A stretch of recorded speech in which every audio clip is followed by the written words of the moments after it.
Halo teman-teman semua. Selamat datang di channel Story 3M, di mana kita sekarang akan membahas alur cerita dari manhwa yang berjudul Orang Asing di Pinggiran. Baiklah, langsung saja kita masuk ke dalam alur ceritanya. Aku tidak ingin bekerja, ucap seorang lelaki dengan nada yang sangat malas di ruangan konseling. Pria itu menceritakan jika kerja sangat membosankan hingga membuatnya bisa jadi gila. Ia juga menceritakan apakah ada cara lain untuk tetap hidup tanpa harus bekerja. Konselor itu mengatakan jika wajah Tuan Ye Minjun tampaknya sangat kelelahan, dan Minjun mengatakan jika ia sudah terlalu lama bekerja sampai menanyakan apakah ini adalah kehidupan. Konselor mengatakan sepertinya Tuan Minjun sedang kelelahan secara mental, layaknya sebuah karet gelang yang akan kehilangan kelunturannya jika diulur dalam waktu yang lama. Konselor memberitahu jika pikiran Tuan Minjun sepertinya membutuhkan waktu untuk mengisi ulang tenaga, tapi sepertinya Tuan Minjun sendiri tidak berada dalam kondisi untuk melakukan hal itu. Konselor kemudian memberikan obat pada Minjun agar dia meminumnya lagi karena diagnosis berikutnya akan dilakukan 23 tahun lagi. Konselor juga memberitahu jika resep ini akan selalu sama selama 23 tahun, dan jika Tuan Minjun masih ada pertanyaan, konselor mempersilahkan. Minjun mengatakan tidak ada, jadi ia akan pergi sekarang, dan konselor itu mengatakan sampai jumpa 23 tahun lagi. Setelah sesi konseling itu, si konselor berpikir kenapa bisa ada orang yang berpikir untuk hidup tanpa bekerja, yang jelas-jelas itu tidak mungkin dilakukan. Di dunia ini, saat seseorang tidak bekerja atau menghasilkan apapun, itu sama halnya dengan dirinya cepat atau lambat akan mati. Sekarang kita kembali bersama Minjun, di mana saat ini ia telah keluar dari gate yang tidak lain adalah ruangan konseling. Di bawah langit yang cerah itu, terlihat pemandangan kota maju dengan gedung-gedung tinggi dan juga berbagai spesies makhluk hidup yang sepertinya sedang berpiknik bersama di sekitar taman. Meski Minjun sedang dalam keadaan kurang sehat secara mental, tapi ia masih cukup menikmati pemandangan cuaca cerah hari ini. Tak berselang lama ketika Minjun ingin sedikit berjalan santai di sekitar taman, sebuah alarm peringatan bahaya terdengar, dan itu membuat orang-orang bertanya bahaya apa yang sedang terjadi. Minjun kemudian ditelepon oleh seseorang yang bernama Kathy karena dia memiliki pekerjaan untuk Minjun, dan Minjun menanyakan apakah itu soal perampokan bank. Kathy terkesan dengan kecepatan agen teratas di Korea dalam menanggapi bahaya yang baru saja diumumkan, dan Minjun menanyakan bagaimana soal bayarannya. Kathy mengatakan jika bayarannya masih sama dengan terakhir kali ia membayarnya. Meski Minjun sudah sangat kelelahan, tapi ia tidak bisa menolak tawaran pekerjaan yang diberikan.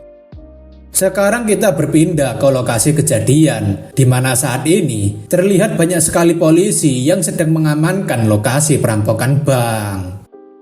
Di antara polisi manusia itu, terdapat juga polisi yang berasal dari orc yang bernama Jungpal dan menjabat sebagai inspektur.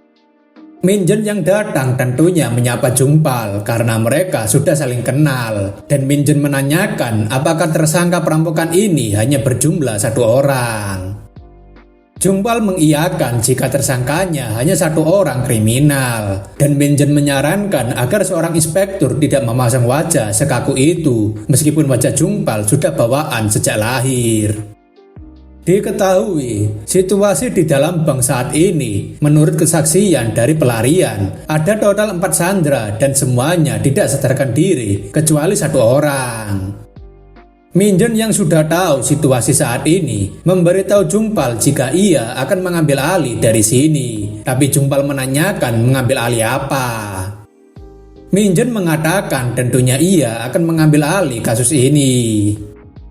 Jungpal berpikir kenapa bukan polisi yang mengambil alih, tapi malahan Hyung Nim yang merupakan agen biro imigrasi, karena sepertinya itu mustahil. Di depan gedung bank, Min Jun mulai melakukan persiapan untuk menangkap tersangkanya. Dimulai dari memberikan sebuah mantra sihir yang telah ia persiapkan dan melemparnya ke udara. Semua orang yang melihatnya sangat terkejut karena tiba-tiba ada sebuah sihir yang cukup besar dan membuat sebuah perisai di luar gedung. Min Jun mengatakan jika ia akan bergerak sekarang dan meminta para polisi untuk segera mengamankan lokasi sekitar, terutama warga yang sedang asik menonton. Jungpal kemudian meminta anggota polisi lainnya untuk membubarkan warga di sekitar lokasi karena tugas ini akan diambil alih oleh agen biro imigrasi. Seorang polisi menanyakan pada Jungpal siapa sebenarnya penyihir tadi yang masuk sendirian, dan Jungpal memberitahu jika dia adalah Min Jun dari biro imigrasi.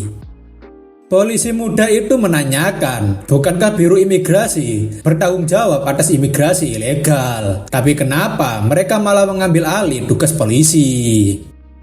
Jungpal menanyakan apakah polisi muda ini tidak tahu perbedaan antara kantor imigrasi dan biro imigrasi. Padahal sewaktu sekolah harusnya mereka diajari hal dasar seperti ini. Polisi muda itu menceritakan jika ia bekerja pada shift malam. Jadi ia sibuk tidur selama kelas berlangsung, sehingga kadang melewatkan penjelasan seperti itu. Polisi itu juga menceritakan betapa susahnya dirinya menghasilkan uang untuk sekolah. Bahkan ia tidak memiliki waktu untuk belajar, dan itu membuat Jungpal merasa sedikit bersalah. Karena Jungpal tidak ingin terus-terusan merasa bersalah, Jungpal akhirnya memberitahu perbedaan antara kantor imigrasi dan biro imigrasi dalam segi tugasnya. Jungpal memberitahu jika kantor imigrasi adalah tempat untuk menangani keluhan mengenai orang asing, atau dengan kata lain, permasalahan soal administrasi. Sementara itu, agen yang dikontak biro imigrasi seperti Min Jun mengurus persoalan makhluk asing ataupun orang asing khusus. Sebagai contohnya adalah adanya pendatang atau imigrasi ilegal. Polisi muda itu masih menanyakan apa yang dimaksud makhluk asing atau orang asing khusus. Jadi Jungpal mengatakan jika mereka adalah entitas yang mengurus orang-orang yang datang dari luar negeri.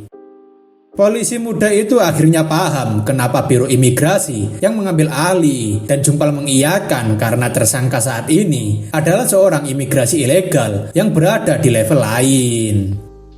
Dalam gedung bank, terlihat seorang pria sedang berjalan dengan cukup aneh sambil membawa seorang wanita tua yang dapat dipastikan pelaku ini adalah orang yang datang dari tempat jauh. Min Jun sekarang ini sedang berjalan sambil membaca informasi. Bahwa pelaku bernama Noh Kyungko dan sedang menganggur di usia 31 tahun. Tersangka adalah seorang awak dan terdaftar sebagai user kemampuan, sehingga menggunakan kesempatan itu untuk melamar pekerjaan di perusahaan keamanan tapi gagal.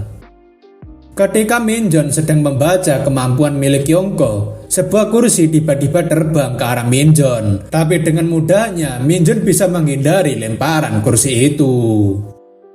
Yap, kemampuan yang dimiliki oleh Kyungko adalah kemampuan telekinesis yang dapat mengendalikan objek melalui pikirannya. Kyungko yang datang mengatakan, siapa yang memperbolehkanmu masuk dan kenapa kau bisa mengelabui para polisi hingga datang kemari sendirian. Min Jun mengatakan sebelum melanjutkannya, sebaiknya tersangka melepaskan sanderanya dulu, tapi Kyungko tampaknya tidak ingin melakukannya. Min Jun kemudian menjanjikan bahwa ia tidak akan membunuhnya jika dia menyerahkan diri. Namun jika tersangka masih membuat gerakan lagi pada Sandra, ia tidak akan menahan diri lagi. Kyungko mengatakan sebaiknya Min Jun diam saja dan melakukan apa yang ia katakan jika tidak ingin berakhir dengan tragis. Min Jun sekali lagi memberikan peringatan terakhir karena Min Jun ingin agar sandranya dibiarkan pergi dan ia akan berbelas kasih.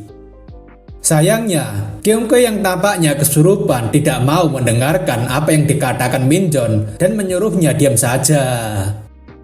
Kyongko mengatakan jika ia tidak sedang bercanda. Belum lagi, Kyongko merasa sedang dipermalukan, layaknya seorang sampah hanya karena dirinya adalah seorang pengangguran. Kyongko yang sangat marah mengoceh jika dirinya harusnya mendapatkan hidup yang lebih baik setelah mendapatkan kekuatannya. Tapi ia sangat kecewa setelah menjadi pengangguran dan sewaktu kerja ia hanya dibayar $65 sebagai tunjangan kerja. Kyongko mengoceh, apakah mereka tahu seberapa menderitanya hidupnya saat ini, dan menanyakan kenapa hanya dirinya saja yang menderita dengan hidup yang tidak berguna.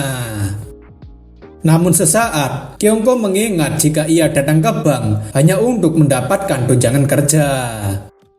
Tapi saat di bank, seorang nenek bilang ada sesuatu di punggungnya dan dia mencoba melepaskannya. Sayangnya, ia jadi merasakan kesakitan ketika tangannya menyentuh nenek itu. Kyongko yang sadar jadi bertanya-tanya apa yang sebenarnya terjadi setelah itu dan apa yang sebenarnya telah ia lakukan selama ini. Nenek yang dimaksud itu kemudian tertawa pada Kyongko karena ini sangat menarik ketika Kyongko menyadarinya. Seketika itu, Kyongko yang sebenarnya dikendalikan oleh nenek itu jadi panik karena ia tak menyangka jika tubuhnya sedang dikendalikan oleh nenek itu menggunakan skillnya. Kyongko yang sadar jadi shock karena apa yang sedang dilakukan oleh nenek itu pada tangannya. Nenek itu kemudian mengatakan jika ia tak menduga bahwa seekor anjing dari Biro Imigrasi akan memiliki hidung yang sangat bagus untuk membongkar penyamarannya. Minjeon membalas, jika ia tidak menyadari trik murahan seperti itu, maka artinya dirinya adalah orang bodoh yang tidak menyadarinya. Nenek itu mengira jika Minjeon hanya berbicara omong kosong tanpa alasan. Rupanya, Minjeon sudah menyelipkan mantra pembatalan pencucian otak dalam kata-katanya itu. Nenek itu kemudian menatap pada Kyongko karena dia sudah berhasil membatalkan pencucian otaknya. Tapi itu tak akan mengubah apapun. Hanya dalam waktu singkat, nenek itu mengeluarkan hawa membunuhnya pada Kyongko. Dan Kyongko tentunya merasa sangat ketakutan dengan hawa membunuh itu. Rupanya, nenek itu sedang menyerap sel-sel kehidupan Kyongko hingga membuat Kyongko meminta untuk segera diselamatkan.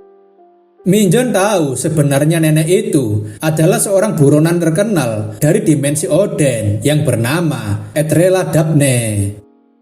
Etrela tercatat telah melakukan 3 kasus percobaan pembunuhan, 12 kasus pembunuhan, 49 kasus pencurian, memiliki barang seludupan, dan memasuki dimensi primitif tanpa izin.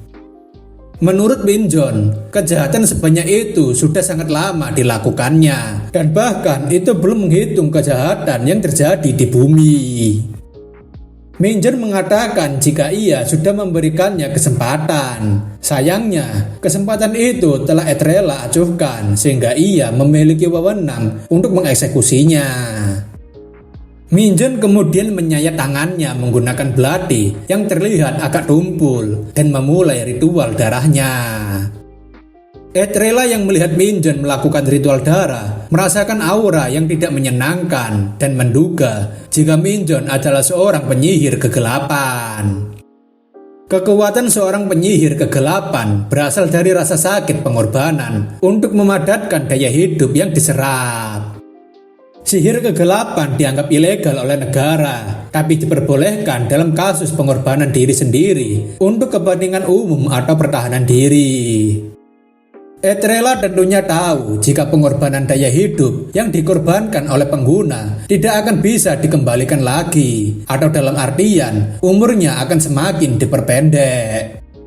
Etrela tak tahu seberapa banyak daya hidup yang dikorbankan oleh manusia biasa. Karena apapun itu, Etrela akan menjadikan kekuatan itu jadi miliknya. Minjeon kemudian merapalkan mantra pemanggilan. Namun sepertinya serangan Etrela sudah mulai mengarah pada Minjeon. Dalam waktu yang singkat itu, sebuah tangan yang sangat besar tiba-tiba muncul dan menghancurkan serangan Etrela. Setelah waktu yang singkat itu, Minjeon akhirnya memanggil raksasa dari ritual pemanggilannya, dan terlihat Etrela begitu terkejut melihat sosok yang dipanggil Minjeon. Etrela tentunya sangat terkejut karena bagaimana bisa seorang manusia memanggil sosok monster dengan mengorbankan puluhan tahun hidupnya hanya untuk berurusan dengannya. Etrela masih bertanya-tanya kenapa seorang manusia bisa menggunakan sihir kegelapan sebesar ini dan sudah berapa banyak ia mengorbankan hidupnya. Etrela menanyakan siapa kau sebenarnya, apakah kau adalah seorang manusia. Minjeon sendiri heran kenapa Etrela tiba-tiba menanyakan pertanyaan tidak penting seperti itu, dan Minjeon berkata, entahlah, aku sendiri juga penasaran. Pada chapter sebelumnya, Minjeon sedang bertugas untuk membersihkan masalah yang disebabkan oleh kriminal di sebuah bank. Dalam prosesnya, rupanya dalang sebenarnya bukanlah Kyongko, melainkan Etrela yang merupakan seorang buronan terkenal di dimensi Oden. Minjeon memberikan kesempatan pada Etrela agar menyerahkan dirinya saja padanya. Jika tidak, Minjeon akan memastikan Etrela tidak akan bisa melihat matahari lagi. Etrela tentunya meremehkan peringatan Minjeon dan terus menyerap energi kehidupan Kyongko yang sebelumnya terbebas dari pencucian otaknya. Mengetahui jawaban Etrela yang tetap ingin melawan, Minjeon memutuskan untuk melakukan ritual darah dan memanggil sesosok monster yang sangat besar.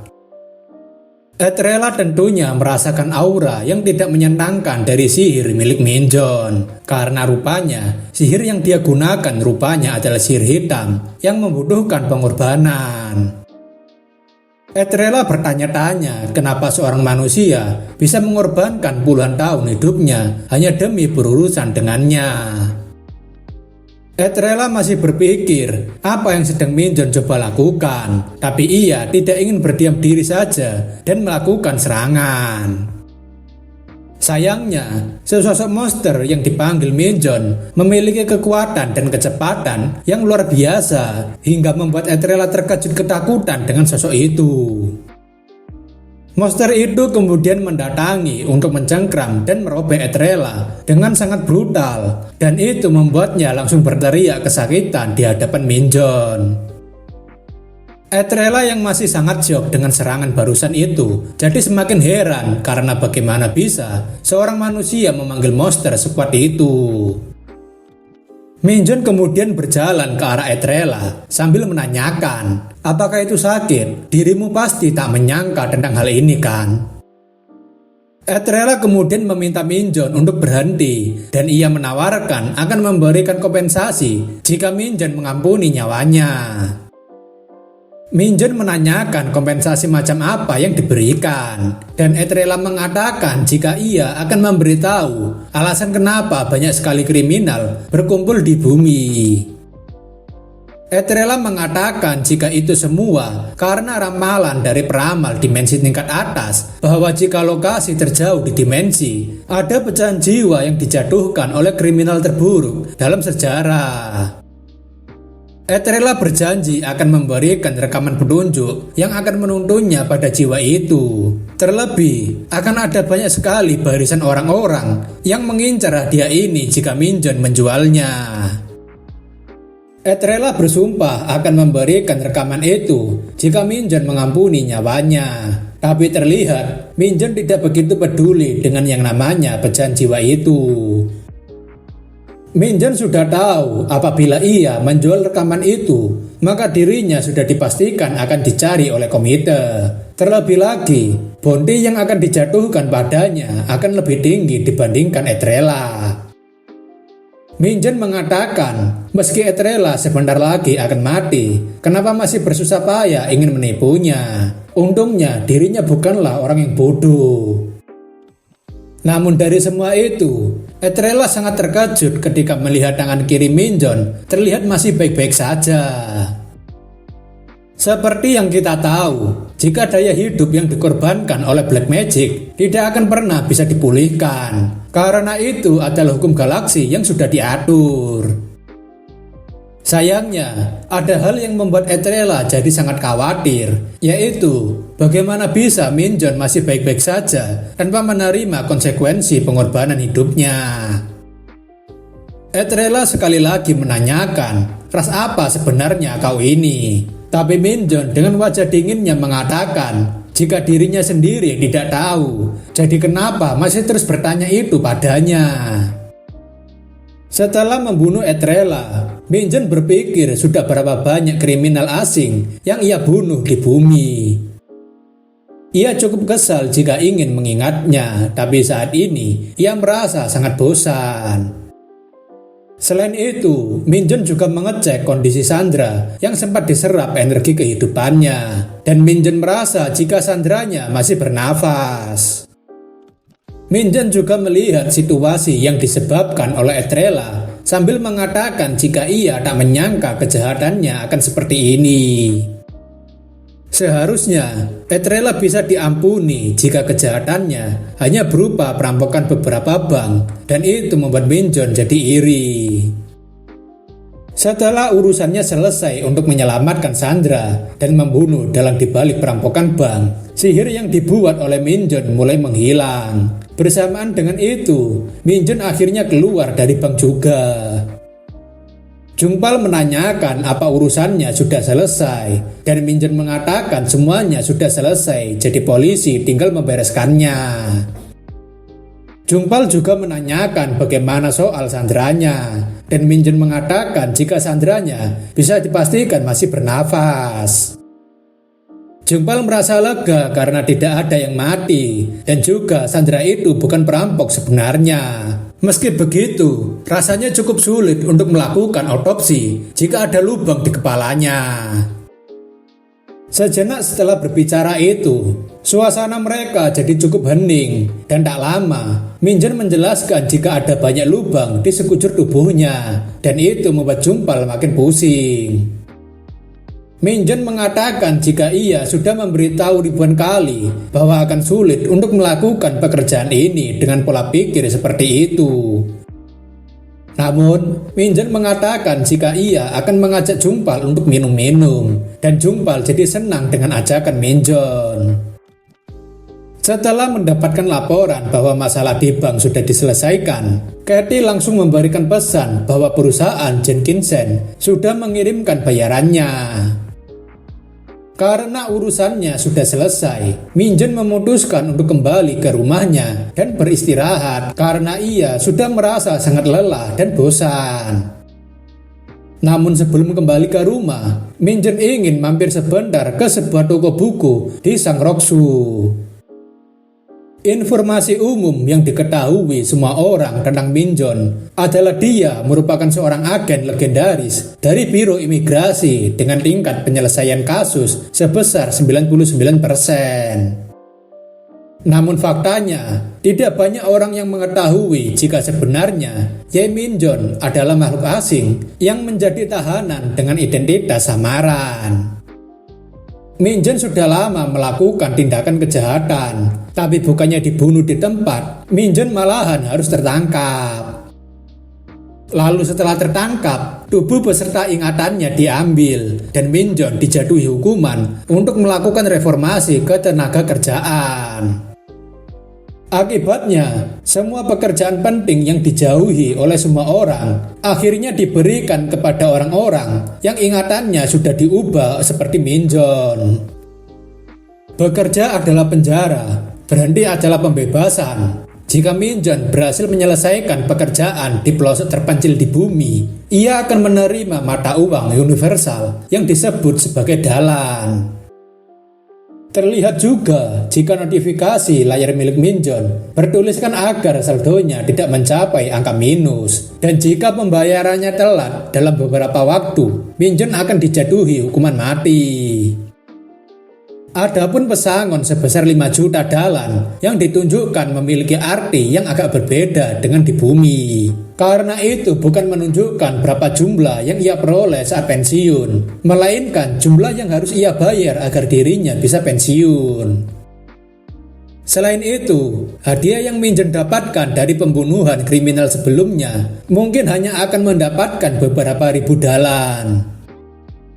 Begitu seseorang menjadi tahanan, kesulitan mendapatkan dalan akan menjadi nggak ngotak karena mereka tidak bisa membayar biaya pelepasan dengan mencuri uang di bumi dan mengubahnya menjadi dalan. Minjen merasa sudah sangat bosan dengan hidup seperti ini. Terlebih, misi yang bisa membantunya untuk mendapatkan 5 juta dalan sangat sulit. Bahkan meskipun ia berjuang untuk mengambilnya, itu tidak akan secepatnya bisa mencapai 5 juta dalan.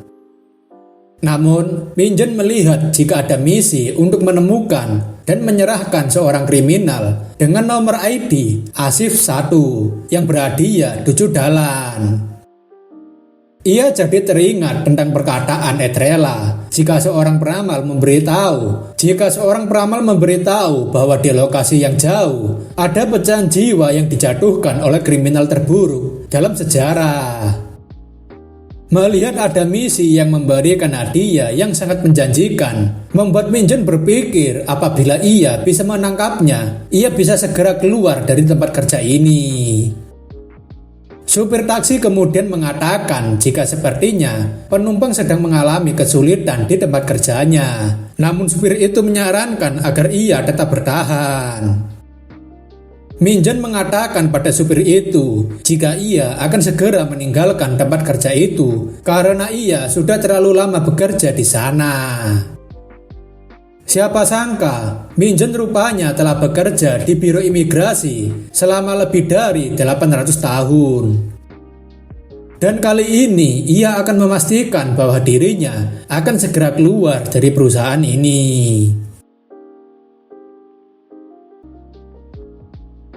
Pada chapter sebelumnya, Minjen harus menghabisi seorang buronan yang terkenal dari dimensi Oden yang tak mau menyerahkan dirinya. Pada akhirnya, Etrela harus mati karena menghadapi kekuatan Minjen yang sangat kuat. Terlebih lagi, Minjen tidak menerima efek penggunaan black magic. Selain itu, kita mengetahui sebuah fakta bahwa sebenarnya Minjen adalah seorang tahanan yang diharuskan menebus kesalahannya. Sekarang kita berpindah ke tempat kerja Jungpal, di mana ia saat ini sedang ditanyai atasannya, apakah Jungpal tahu 3 cara terbaik untuk membunuh atasannya.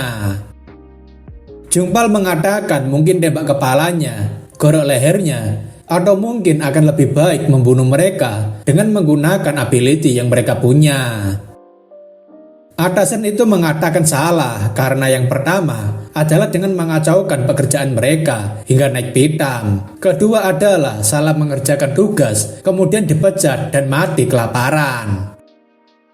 Yang ketiga adalah mengabaikan perintah dan menggosipkan yang tidak-tidak tentang atasan, sampai membuat mereka stres lalu mati karena kanker.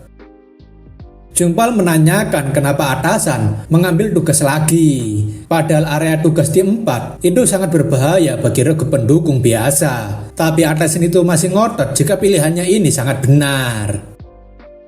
Atasan rasa sepertinya marah, tidak akan ada gunanya. Jadi ia ingin agar Jungpal berhenti membuatnya stres dan pergi dari sini karena ada misi baru yang harus dilakukannya. Jungpal menanyakan tugas apa itu, dan atasan mengatakan jika itu adalah kasus yang ditugaskan untuk tim 2, jadi Jungpal harus mengambilnya. Jungpal menanyakan kenapa mereka harus menyelidiki kasus orang hilang, padahal sudah jelas jika tim 2 sedang kekurangan anggota. Belum lagi tugasnya ini cukup rumit. Atasan itu balik marah lagi karena Jungpal membalas perintahnya terus-menerus dan ia ingin Jungpal saja yang pergi sendirian jika tim 2 sedang kekurangan anggota. Jungpal sendiri tampaknya sangat kesal dengan ulah atasannya yang selalu memberikan tugas tambahan dikala tim kepolisiannya sedang banyak tugas. Atasan itu kemudian mengatakan kenapa semua orc itu selalu lamban dan menyebalkan hingga membuatnya sangat frustasi. Atasan itu ingin agar Jungpal segera pergi dari hadapannya daripada berdiam diri di depannya, dan Jungpal dengan menahan amarahnya hanya bisa mengiyakan. Sekarang kita berpindah ke rumah atau apartemen yang ditinggali oleh Minjeon. Ketika Minjeon sedang membuka pintu dan masuk, seorang wanita menanyakan kenapa Minjeon baru sampai dan kenapa Minjeon tidak ganti HP.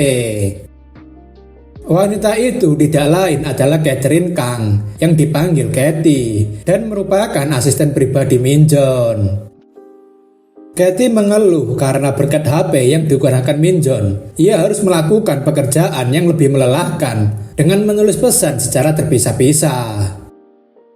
Katie bahkan mengungkit jika Minjeon adalah orang kedua yang paling sering ia kirimi pesan, bahkan ibunya sendiri sampai kalah. Minjeon menanyakan jika dirinya yang kedua, maka siapa yang pertama? Dan Katie mengatakan jika itu adalah perusahaan kartu kredit. Di atas meja kerja, Minjeon menanyakan apa yang ada di dalam kardus ini dan kenapa barang ini diletakkan di atas meja. Katie mengatakan jika ia sengaja membawanya ketika menuju kemari. Tapi itu membuat Minjeon heran kenapa Katie membeli banyak sekali kentang padahal seharusnya orang yang tinggal sendiri yang tidak butuh sebanyak ini. Katie mengatakan jika ia hanya ingin berbagi pada seseorang yang tinggal sendirian. Lagi pula, Minjeon sangat menyukai makanan seperti ini karena Minjeon adalah seorang pak tua. Minjeon mengatakan sebaiknya Katie jangan boros dan hidup berhemat. Terlebih, urusan Katie kemari pasti soal pekerjaan. Dan Katie mengatakan tentu saja. Katie kemudian menunjukkan sebuah dokumen yang meminta agar Biro Imigrasi melihat permintaan ini. Entah itu mau diambil Minjeon atau tidak. Minjeon menanyakan apakah ini adalah kasus yang unik. Sampai-sampai Katie seperti meminta bantuannya. Tapi rupanya itu adalah misi untuk kasus orang hilang. Katie membenarkan jika kasus orang hilang saat ini adalah Presiden Jang Tae-jeon dari perusahaan Hyosung Industry. Tae-jeon adalah seorang presiden dari perusahaan senilai 300 miliar. Tapi dia sudah tidak terlihat sejak seminggu yang lalu tanpa jejak apapun. Biro Imigrasi menduga bahwa kemungkinan Tae-jeon adalah seorang alien atau disebut sebagai pendatang asing yang tinggal di bumi tanpa izin. Biro Imigrasi masih membutuhkan bukti jika Tae-jeon adalah alien meskipun dia tak akan kembali lagi. Tanpa hal itu, Katie memberitahu jika pemerintah takkan bisa mengklaim sahamnya. Minjeon menanyakan bagaimana soal ahli waris dan Katie mengatakan tidak ada sanak saudara ataupun keluarga. Tapi ada yang menyebutkan bahwa Tae-jeon memiliki surat wasiat yang disembunyikan. Minjeon rasa pemerintah ingin menguasai sahamnya sebelum wasiatnya ditemukan. Karena kemungkinan ada seseorang yang bisa mewarisi sahamnya tanpa harus menjadi anggota keluarga. Karena Katie yang dirasa semakin lama semakin mendekat ke wajahnya, Minjeon langsung menyolok mata Katie yang terus menatapnya. Minjeon berasumsi kemungkinan besar pemerintah mencoba menguasai sahamnya. Karena itulah Katie ingin agar dirinya menyelesaikan kasus ini, dan Katie mengiyakan. Minjeon tak masalah dengan hal itu karena sepertinya ini tidak buruk juga untuk membayar hutangnya pada Katie. Katie menanyakan apakah Minjeon akan langsung pergi dan Minjeon memberitahu jika ia akan pergi sekarang dan sebaiknya Katie mengunci pintu jika dia akan keluar. Katie yang melihat bagaimana Minjeon langsung berangkat kerja setelah baru saja sampai rumah merasa jika dia adalah seorang pekerja keras akut. Setelah keluar dari rumahnya, Minjeon langsung pergi ke sebuah toko buku yang berada di sebelah rumahnya. Minjeon kemudian menyapa bocah goblin itu dengan sebutan Dongchul dan goblin itu menyapa Minjeon dengan sebutan Master. Minjeon ingin agar Dongchul berhenti memanggilnya Master karena sebaiknya dia memanggilnya Hyungnim atau Bos, tapi goblin itu mengatakan itu agak sulit. Dongchul diberitahu bosnya jika dirinya harus memanggil Minjeon sebagai master, dan Minjeon menjadi heran kenapa Legfit harus memperkenalkan dirinya sebagai master toko. Minjeon ingin agar Dongchul mencari nama panggilan lainnya selain Master, dan Dongchul mengiyakan sambil masih memanggil Master. Minjeon kemudian masuk ke toko buku itu, dan ia melihat bahwa tanaman kaktus yang ia berikan pada penjaga toko rupanya berhasil dihidupkan kembali. Minjeon jadi yakin jika sebutan elf bukanlah sebutan biasa tanpa sebuah alasan, dan penjaga toko menyapa Minjeon karena akhirnya ia berkunjung. Pria itu adalah seorang elf bernama Legfit, dan ia mengatakan agar Minjeon tak melakukan hal aneh pada tanaman lain hanya karena ia tidak tahu cara merawatnya. Minjeon beralasan jika bukan dia yang membelinya, melainkan itu pemberian dari Katie. Tapi hal itu membuat Legfit jadi kesal karena Minjeon selalu membawakan bunga ke tokonya, yang padahal tokonya adalah toko buku. Minjeon menanyakan bagaimana kinerja Dongchul selama ini, dan terlihat jika Dongchul bekerja dengan penuh semangat, layaknya sedang bermain, tapi Legfit rasa itu sudah cukup baik. Legfit menanyakan apa yang mau dilakukan Minjeon, karena tidak mungkin dia hanya kemari untuk berbincang-bincang atau menanyakan kabar.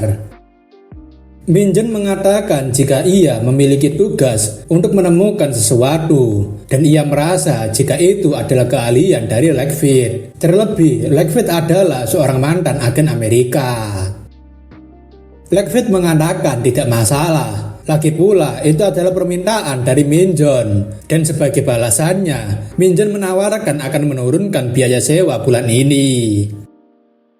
Legfit menolak hadiah itu karena dirinya masih waras. Belum lagi jika ia menerimanya, maka itu sama saja dengan tinggal gratis di sini. Legfit kemudian memanggil Elemental Spirit sambil mengatakan apakah dia mau membantunya, dan sebuah Elemental Spirit berbentuk seorang wanita mulai muncul. Minjeon pernah mendengar jika Elemental Spirit dipanggil, itu akan mengambil bentuk orang yang paling dirindukan oleh pemanggilnya. Minjeon menanyakan bagaimana caranya untuk memanggil spirit secepat itu, dan Legfit mengatakan jika itu butuh latihan dan fokus. Legfit kemudian menunjukkan sebuah dokumen berisikan sebuah foto Taejon dan menanyakan apakah Elemental Spirit bisa membantunya untuk menemukannya. Setelah melihat wajah Taejon, Elemental Spirit itu langsung pergi untuk mencari pria tua yang telah menghilang selama seminggu itu. Legfit mengatakan jika ia akan menghubungi Minjeon nanti karena Elemental Spirit membutuhkan waktu untuk mencarinya, dan Minjeon berterima kasih karena mau membantunya. Pada sore hari setelah pertemuannya dengan Legfit, Minjeon kedatangan tamu yang tidak lain adalah Dongchul karena Legfit sedang mencarinya.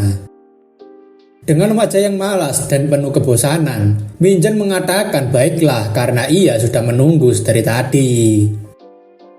Minjeon menanyakan apakah Legfit sudah menemukannya, dan Legfit mengatakan tentu saja itu mudah, dan Minjeon mengatakan jika Legfit adalah yang terbaik dalam urusan mencari orang. Legfit menanyakan apa urusan Minjeon mencari orang ini, dan Minjeon mengatakan mungkin ia akan menginterogasinya.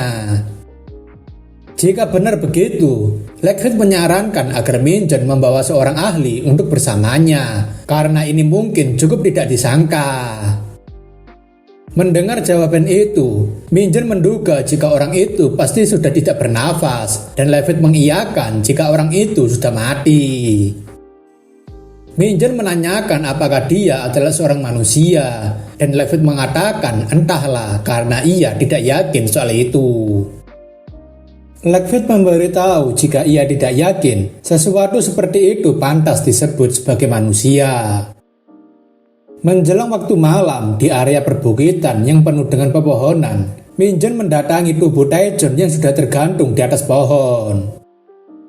Minjeon kemudian memberitahu Katie jika ia sudah mencari petunjuk di semua tempat, namun ia hanya meninggalkan sepucuk surat di sakunya yang terkait soal warisan. Minjeon menanyakan, bukankah Biro Imigrasi belum menemukan warisannya? Dan Katie mengiyakan karena mereka menduga jika warisannya berada di berangkas VIP Bank Utama Changchun. Minjun mengatakan mustahil untuk mengaksesnya jika lokasinya seperti itu. Jadi sebaiknya mereka menyerah soal wasiatnya dan mengecek di rumahnya saja.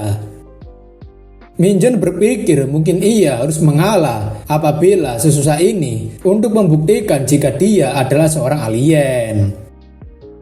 Keesokan harinya, Minjun pergi ke rumah Taejon, namun ia tak menyangka jika dirinya akan berpapasan dengan Jungpal. Jungpal menanyakan kenapa Hyungnim bisa berada di sini, dan Minjun sendiri balik bertanya kenapa Jungpal kemari. Petugas yang berjaga sendiri mengatakan jika ia tak menyangka jika mereka berdua meminta izin untuk berkunjung bersamaan, tapi ia bersyukur karena mereka berdua adalah kenalan. Petugas itu memberikan semangat pada Minjun dan Jungpal untuk melakukan yang terbaik, serta tidak lupa untuk mengembalikan kunci ketika sudah selesai. Jungpal agak kesal karena petugas itu langsung pergi begitu saja, dan Minjun mengatakan jika ia akan menjelaskan permasalahannya sebentar. Jungpal mengatakan tidak ada yang perlu dijelaskan, karena seharusnya dirinya dikirim ke sini hanya untuk membantu Minjun. Jungpal juga kesal karena kasus ini tiba-tiba dioper padanya, dan Minjun paham kekesalan Jungpal karena kasus ini pastinya sebelumnya ditangani oleh tim lain.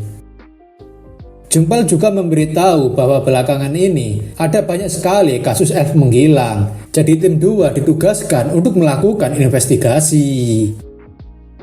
Terlebih, atasan Jungpal seenaknya meninggalkan misi ini pada tim 2. Bahkan, beberapa juga ada laporan jika ada orc yang menghilang setiap harinya.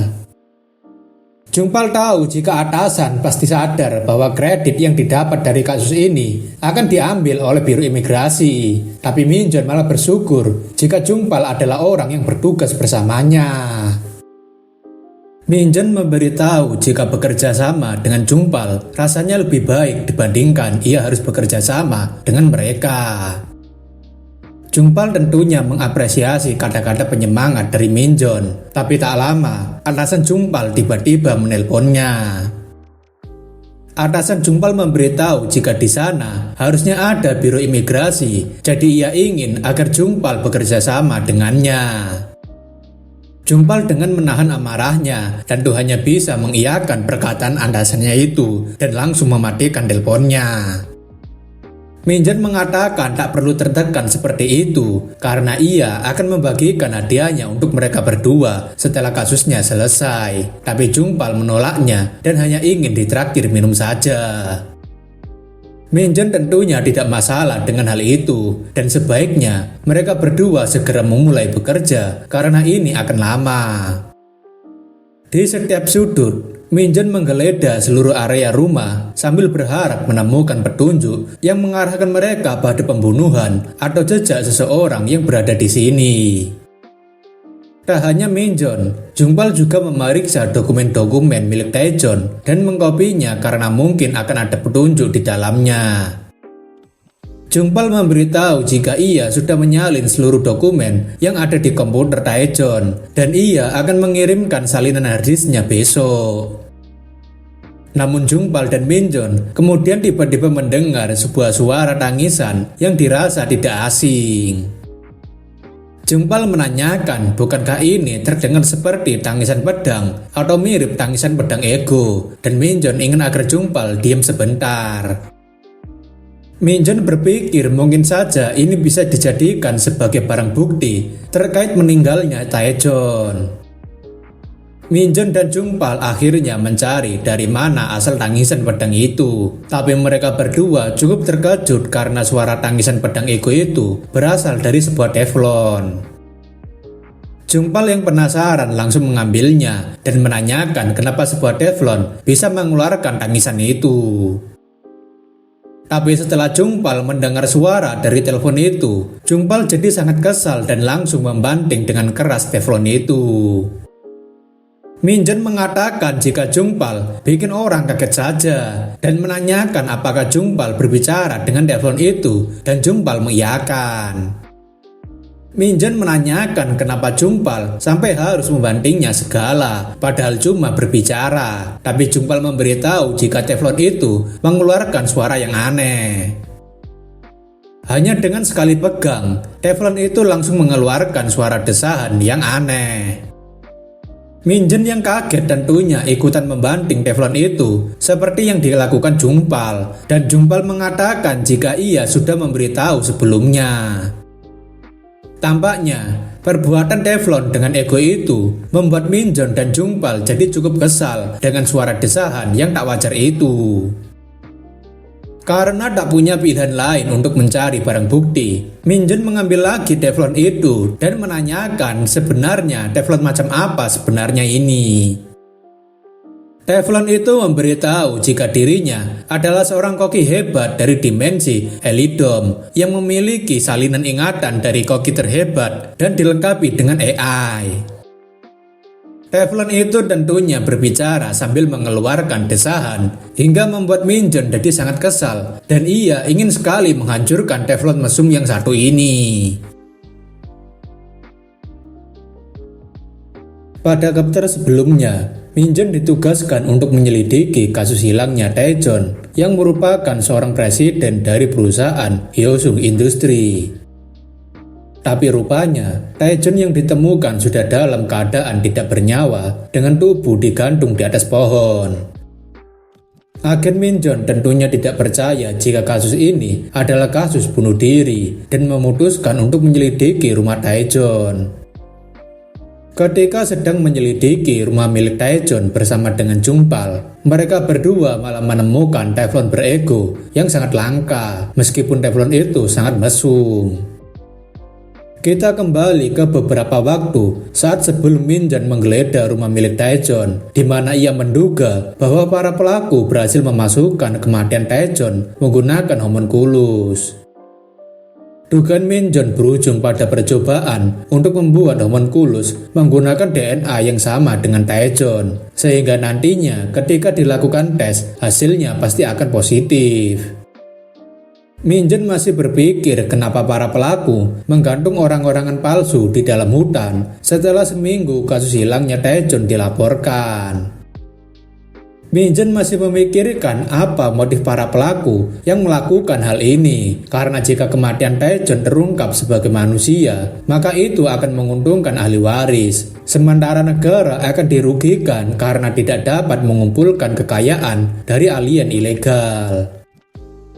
Meski begitu, bagi perusahaan senilai 300 miliar, ingin menciptakan homunculus adalah hampir mustahil, karena setidaknya dia harus menjadi 7 orang terkaya di Korea atau mendapatkan teknologi pembuatannya.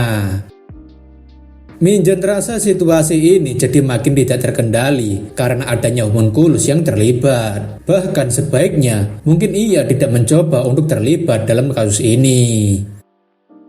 Entah seberapa banyak nilai saham perusahaan Taejon hingga mampu menciptakan masalah sebesar ini, tapi Minjen berharap dia bisa mendapatkan bukti yang berguna di rumah Taejon.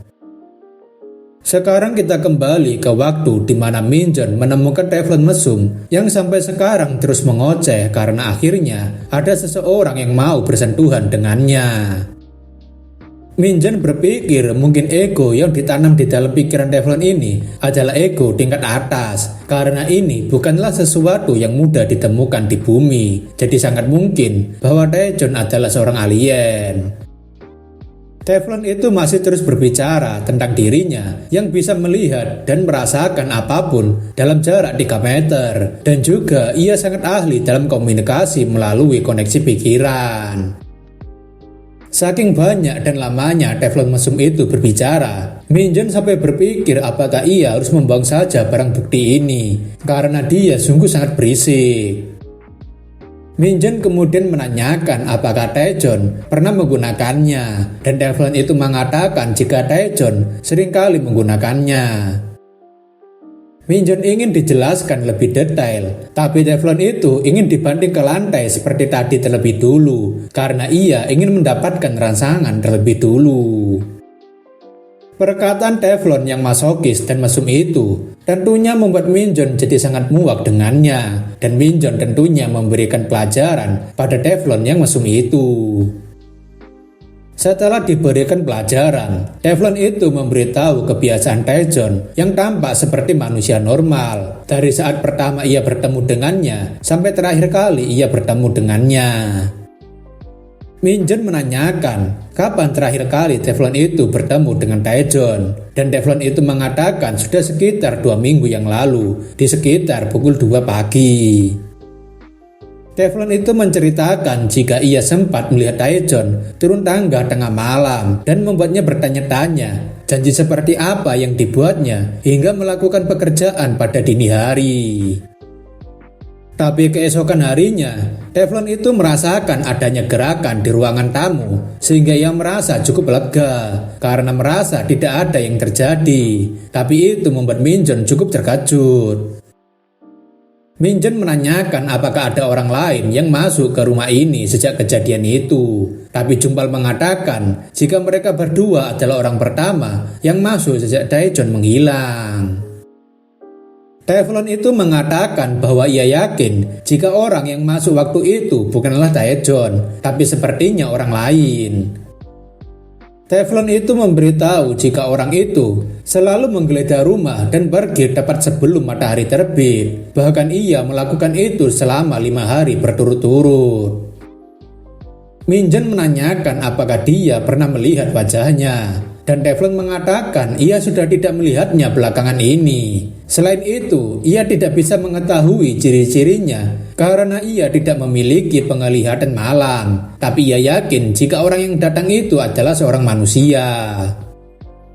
Jika orang itu tidak masuk melewati pintu, maka Minjeon menduga bahwa orang itu masuk melewati warp magic. Tapi Jumpal menanyakan apa yang dikatakan Teflon itu karena ia tak bisa mendengar Teflon itu berbicara tadi.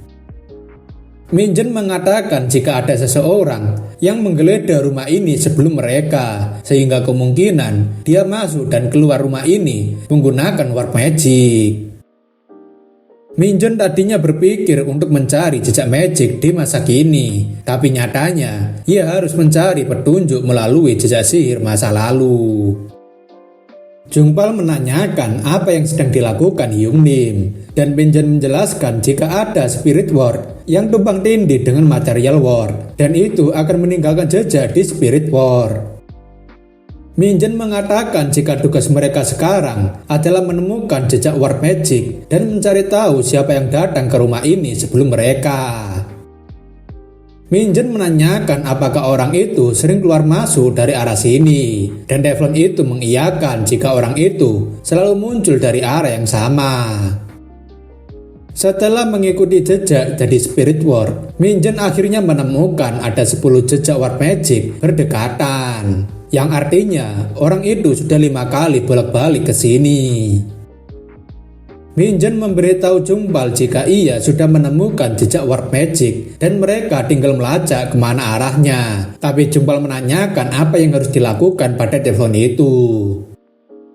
Minjeon mengatakan untuk saat ini Teflon itu akan ikut bersama dengan mereka karena dialah satu-satunya saksi yang bisa membantu mereka.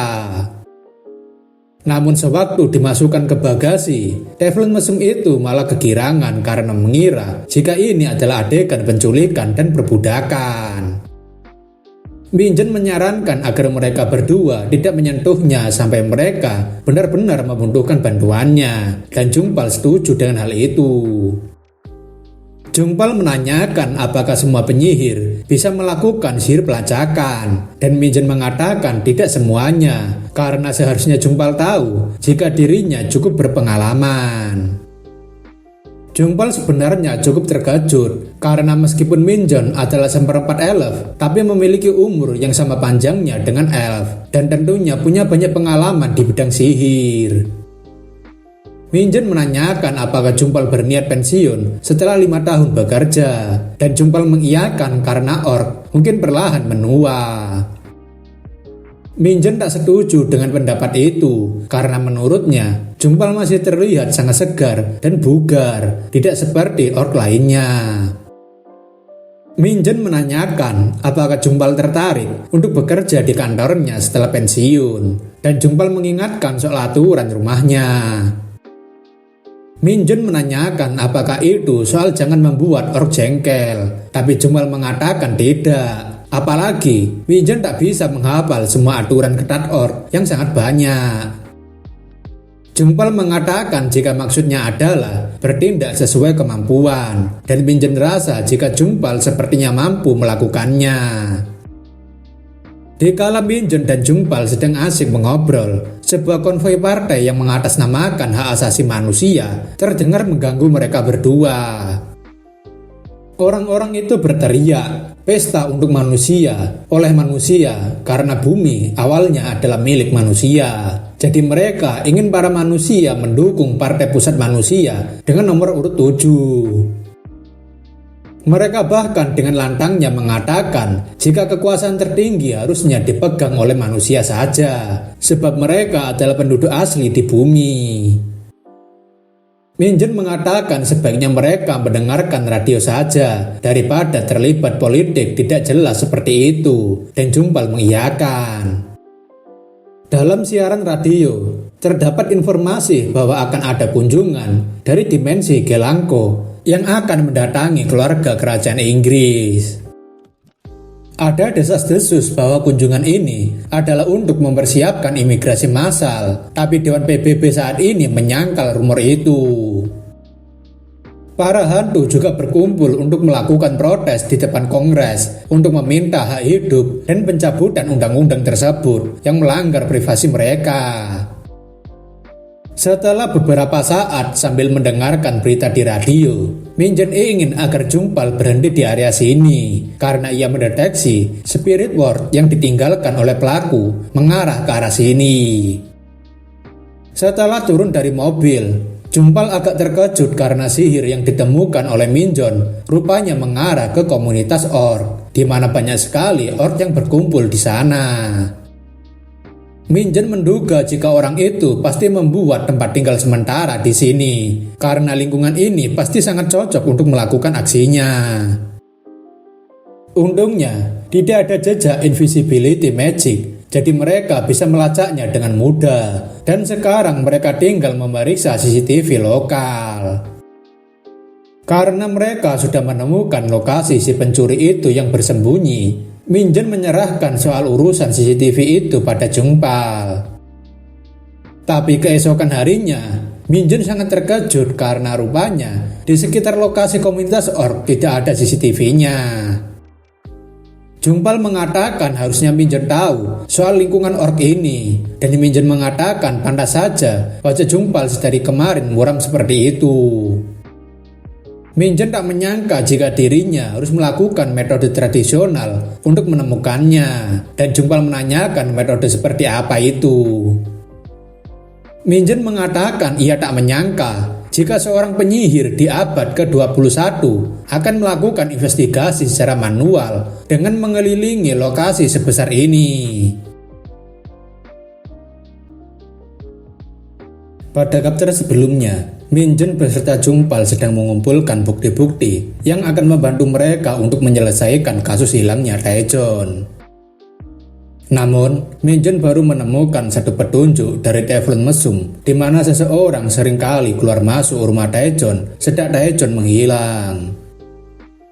Hal itu membuat Minjen harus menelusuri jejak spirit ward yang tersebar di rumah Taejon. Alhasil, ia menemukan ward magic yang akan mengarahkannya pada sang pelaku. Setelah sampai ke lokasi tersangka yang menyusup ke rumah Taejon, Minjen berpikir ini akan lebih mudah daripada dugaannya. Tapi sayangnya, di sekitar pemukiman ork tidak ada CCTV, sehingga mengharuskan Minjen harus bekerja secara manual untuk mengumpulkan buktinya. Minjen dan Jumpal kini menghampiri sebuah bar yang dimiliki oleh para ork yang tinggal di pemukiman. Jumpal menyapa bartendernya dengan sebutan Le Taesam, dan Taesam menanyakan ada perlu apa Jumpal kemari. Minjen menanyakan apakah Jumpal mengenalnya, dan Jumpal mengatakan jika orang itu berada di dalam wilayah kekuasaannya. Jumpal mengatakan jika ia punya beberapa pertanyaan dan menanyakan apakah Taesam pernah melihat seseorang yang mencurigakan akhir-akhir ini. Jumpal memberikan sebuah foto sambil mengatakan ciri-cirinya mirip seperti yang ada di dalam foto ini dan orangnya beroperasi pada malam hari serta memiliki aura seorang penyihir. Taesam mengatakan jika ia akan menyelidiki orang ini jika Jumpal yang memintanya dan ia akan memberitahu Jumpal segera ketika ia sudah mendapatkan informasi. Jumpal mengatakan pada Minjeon jika Taesam tidak tahu orang yang berada di dalam foto itu, maka itu berarti orang ini tidak berada di wilayah ini. Hanya dalam waktu sebentar, Taesam kembali sambil mengatakan jika seseorang pernah melihat orang yang serupa di distrik ketiga, jadi ia menyarankan agar mereka pergi ke sana. Minjeon rasa memiliki koneksi pribadi seperti ini akan menjadikan tugas mereka lebih mudah dibandingkan yang ia kira. Setelah pergi dari bar milik Taesam, Minjeon dan Jumpal kini melakukan pencarian di distrik ketiga untuk menanyakan apakah ada yang pernah melihat orang yang mencurigakan. Tapi sayangnya, karena keamanan di komunitas orc, banyak orc yang tidak berani keluar pada malam hari, sehingga mereka tidak menemukan informasi apapun. Jumpal mengira jika orang ini akan lebih mudah dikenali karena hanya berkeliaran setiap malam. Namun sepertinya Minjeon mulai menemukan titik terang di mana pelaku bersembunyi. Minjeon mengatakan jika ia sepertinya sudah menemukan orang yang menggunakan warp magic dan terlihat jejak spirit ward mengalir ke arah salah satu pintu di apartemen.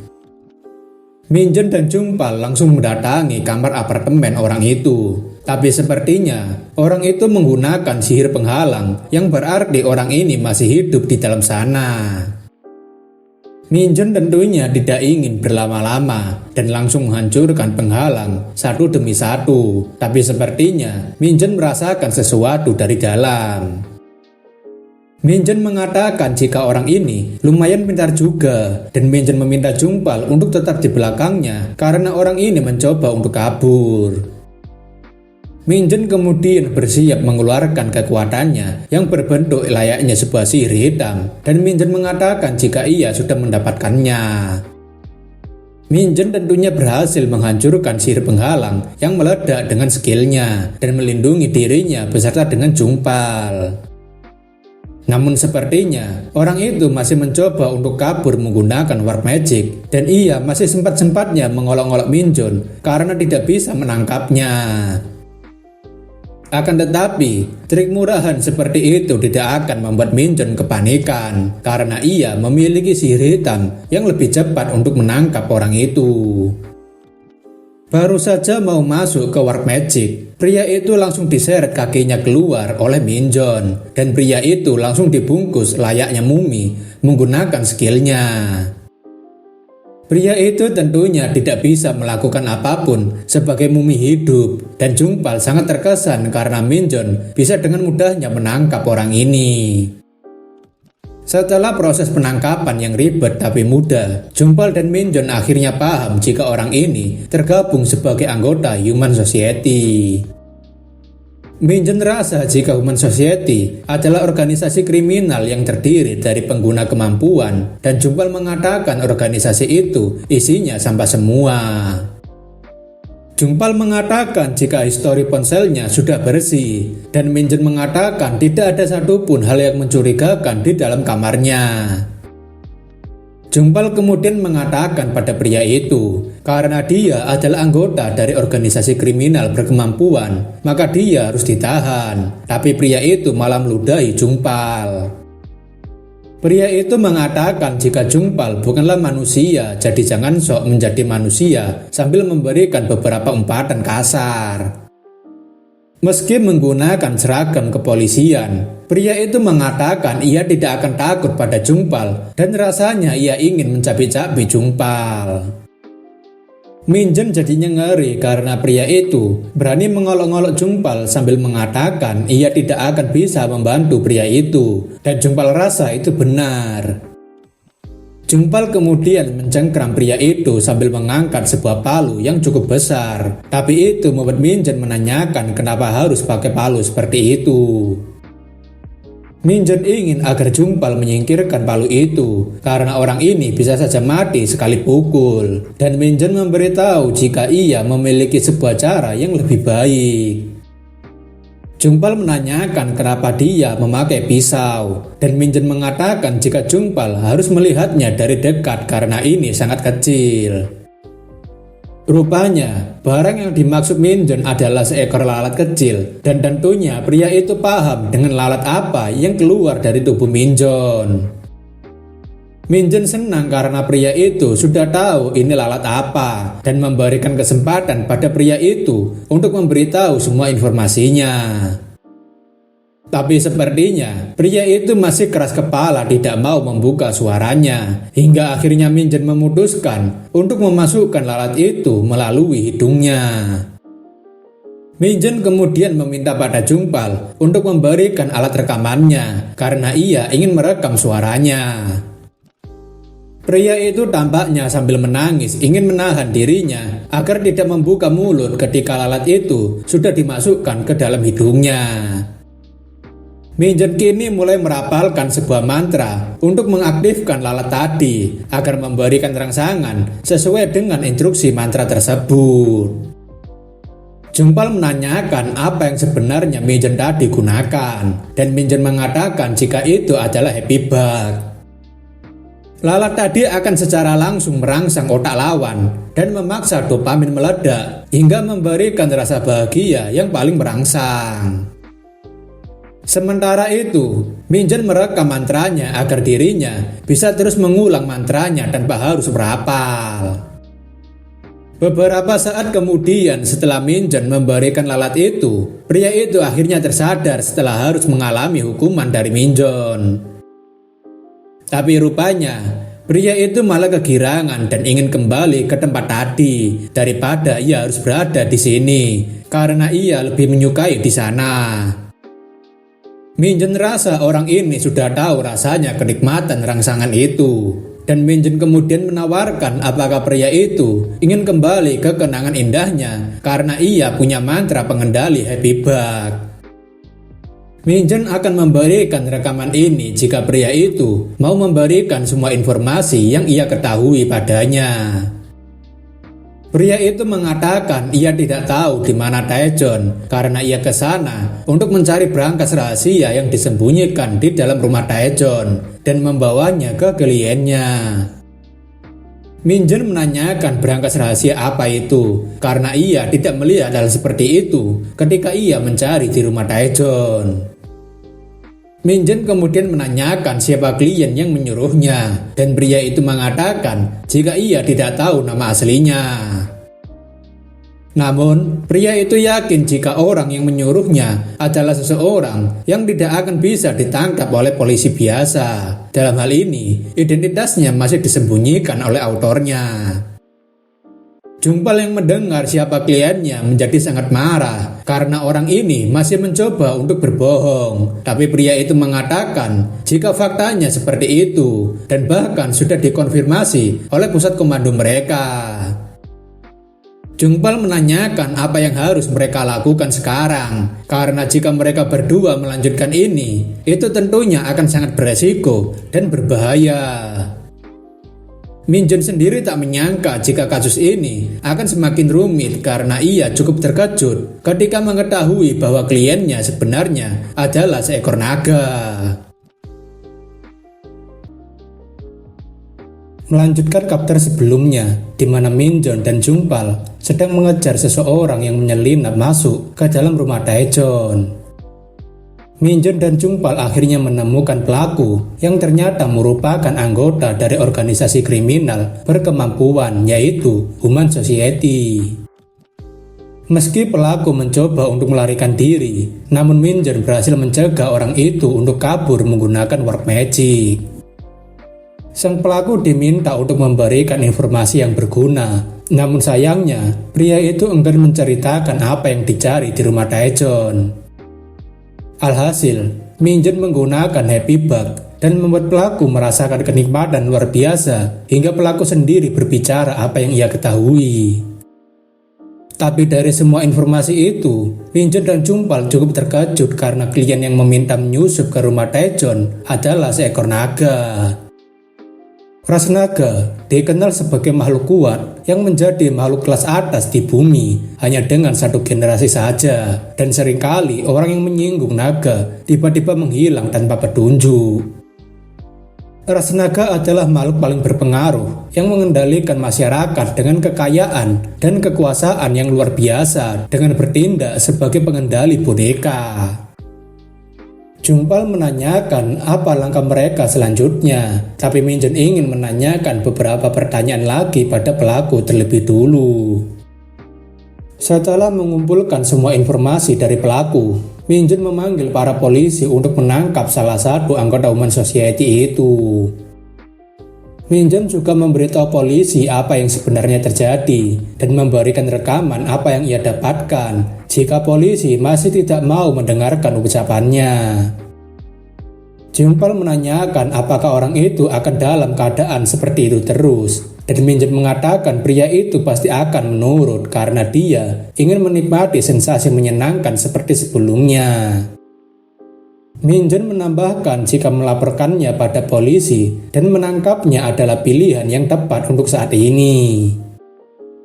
Jumpal menanyakan lagi bukankah biasanya mereka akan langsung mati, tapi Minjun mengatakan itu masih 50% kemungkinan apabila polisi bisa memberikan perawatan yang tepat.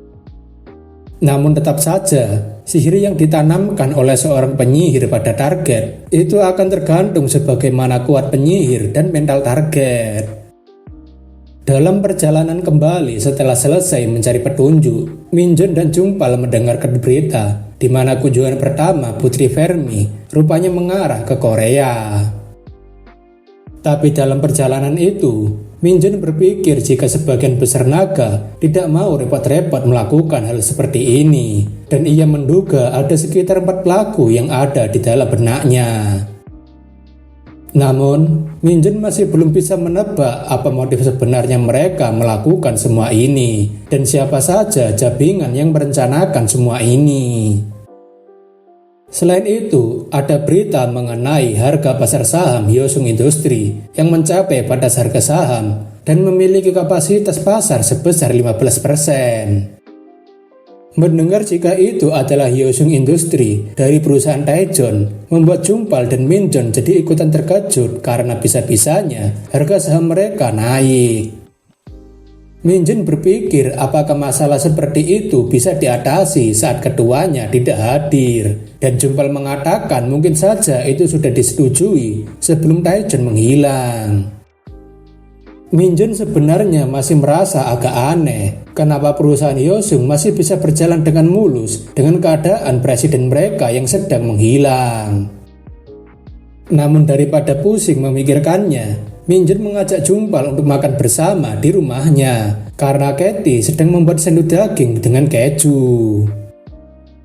Sebelum kembali ke rumah, Minjun dan Jumpal menyempatkan diri untuk pergi ke rumah Taejon guna mengkonfirmasi ucapan yang diberikan anggota HS tadi. Minjun dan Jumpal memeriksa rumah Taejon lagi dan menemukan berangkas rahasia yang disebutkan sebelumnya, tapi mereka berdua tidak berhasil menemukannya. Pencarian berangkas rahasia yang dimaksud juga makin sulit ketika teflon yang mereka bawa rupanya tidak mengetahui hal seperti itu juga. Pada akhirnya, Minjun dan Jumpal memutuskan untuk kembali ke kantor dan mendiskusikan apa yang harus mereka berdua lakukan selanjutnya. Dari semua informasi dan penyelidikan yang Minjun lakukan selama ini untuk menemukan dalangnya, Minjun akhirnya mencapai satu kesimpulan. Minjun mengatakan jika intinya adalah mereka sebaiknya menyerah saja karena mereka pasti akan kalah sebelum mendapatkan apapun. Minjun mengatakan jika ia akan pergi ke biro imigrasi dan membicarakannya pada Katie, tapi rupanya Katie sendiri sudah datang dengan sangat meriah. Baru saja diomongin, Katie akhirnya datang dengan sendirinya dan Katie menanyakan sedang apa Paman Jumpal kemari. Jumpal menanyakan kenapa Katie memanggilnya Paman dan Katie mengatakan jika wajah Jumpal memang terlihat seperti itu. Katie bertanya kenapa ada teflon di atas meja dan menanyakan apakah mereka berdua berencana membuat makanan enak tanpa dirinya. Minjun mengatakan jika Katie pasti akan menyesal jika menyentuh wajan itu karena dirinya sendiri dan Jumpal merasa jijik. Katie menanyakan kenapa mereka berdua jijik seperti itu dan wajan itu langsung menyapa Katie dengan sebutan Nona. Mendengar sebuah wajan bisa berbicara, Katie malah terlihat sangat antusias dan menanyakan apakah dia adalah wajan berego.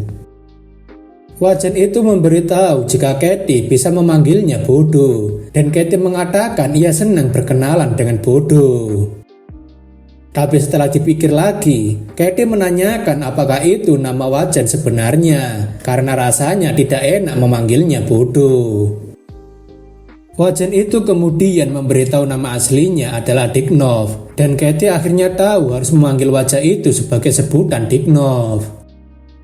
Minjun menyarankan agar Katie tidak berpikir untuk membawa wajan itu kemana-mana sambil memamerkannya. Katie menanyakan sepertinya ada yang salah dengan raut wajah Minjun dan ia menanyakan sedang ada masalah apa, tapi Minjun mengatakan tidak ada. Katie rasa jika Minjun dan Jumpal sedang mengalami suatu masalah, jadi ia senang karena dirinya membawakan alkohol hari ini. Minjun mengatakan tidak usah karena ia sedang tidak ingin mabuk. Begitu juga dengan Jumpal yang menolaknya karena ia harus menyetir. Akan tetapi, Katie masih berusaha untuk menarik perhatian Minjun dan Jumpal karena ia membawakan Kingsley Aston yang berusia 37 tahun. Dalam sekejap, Jumpal dan Minjun langsung berubah pikiran dan mereka berpikir untuk membelikan makanan ringan sebagai makan malam dan pergi berbelanja.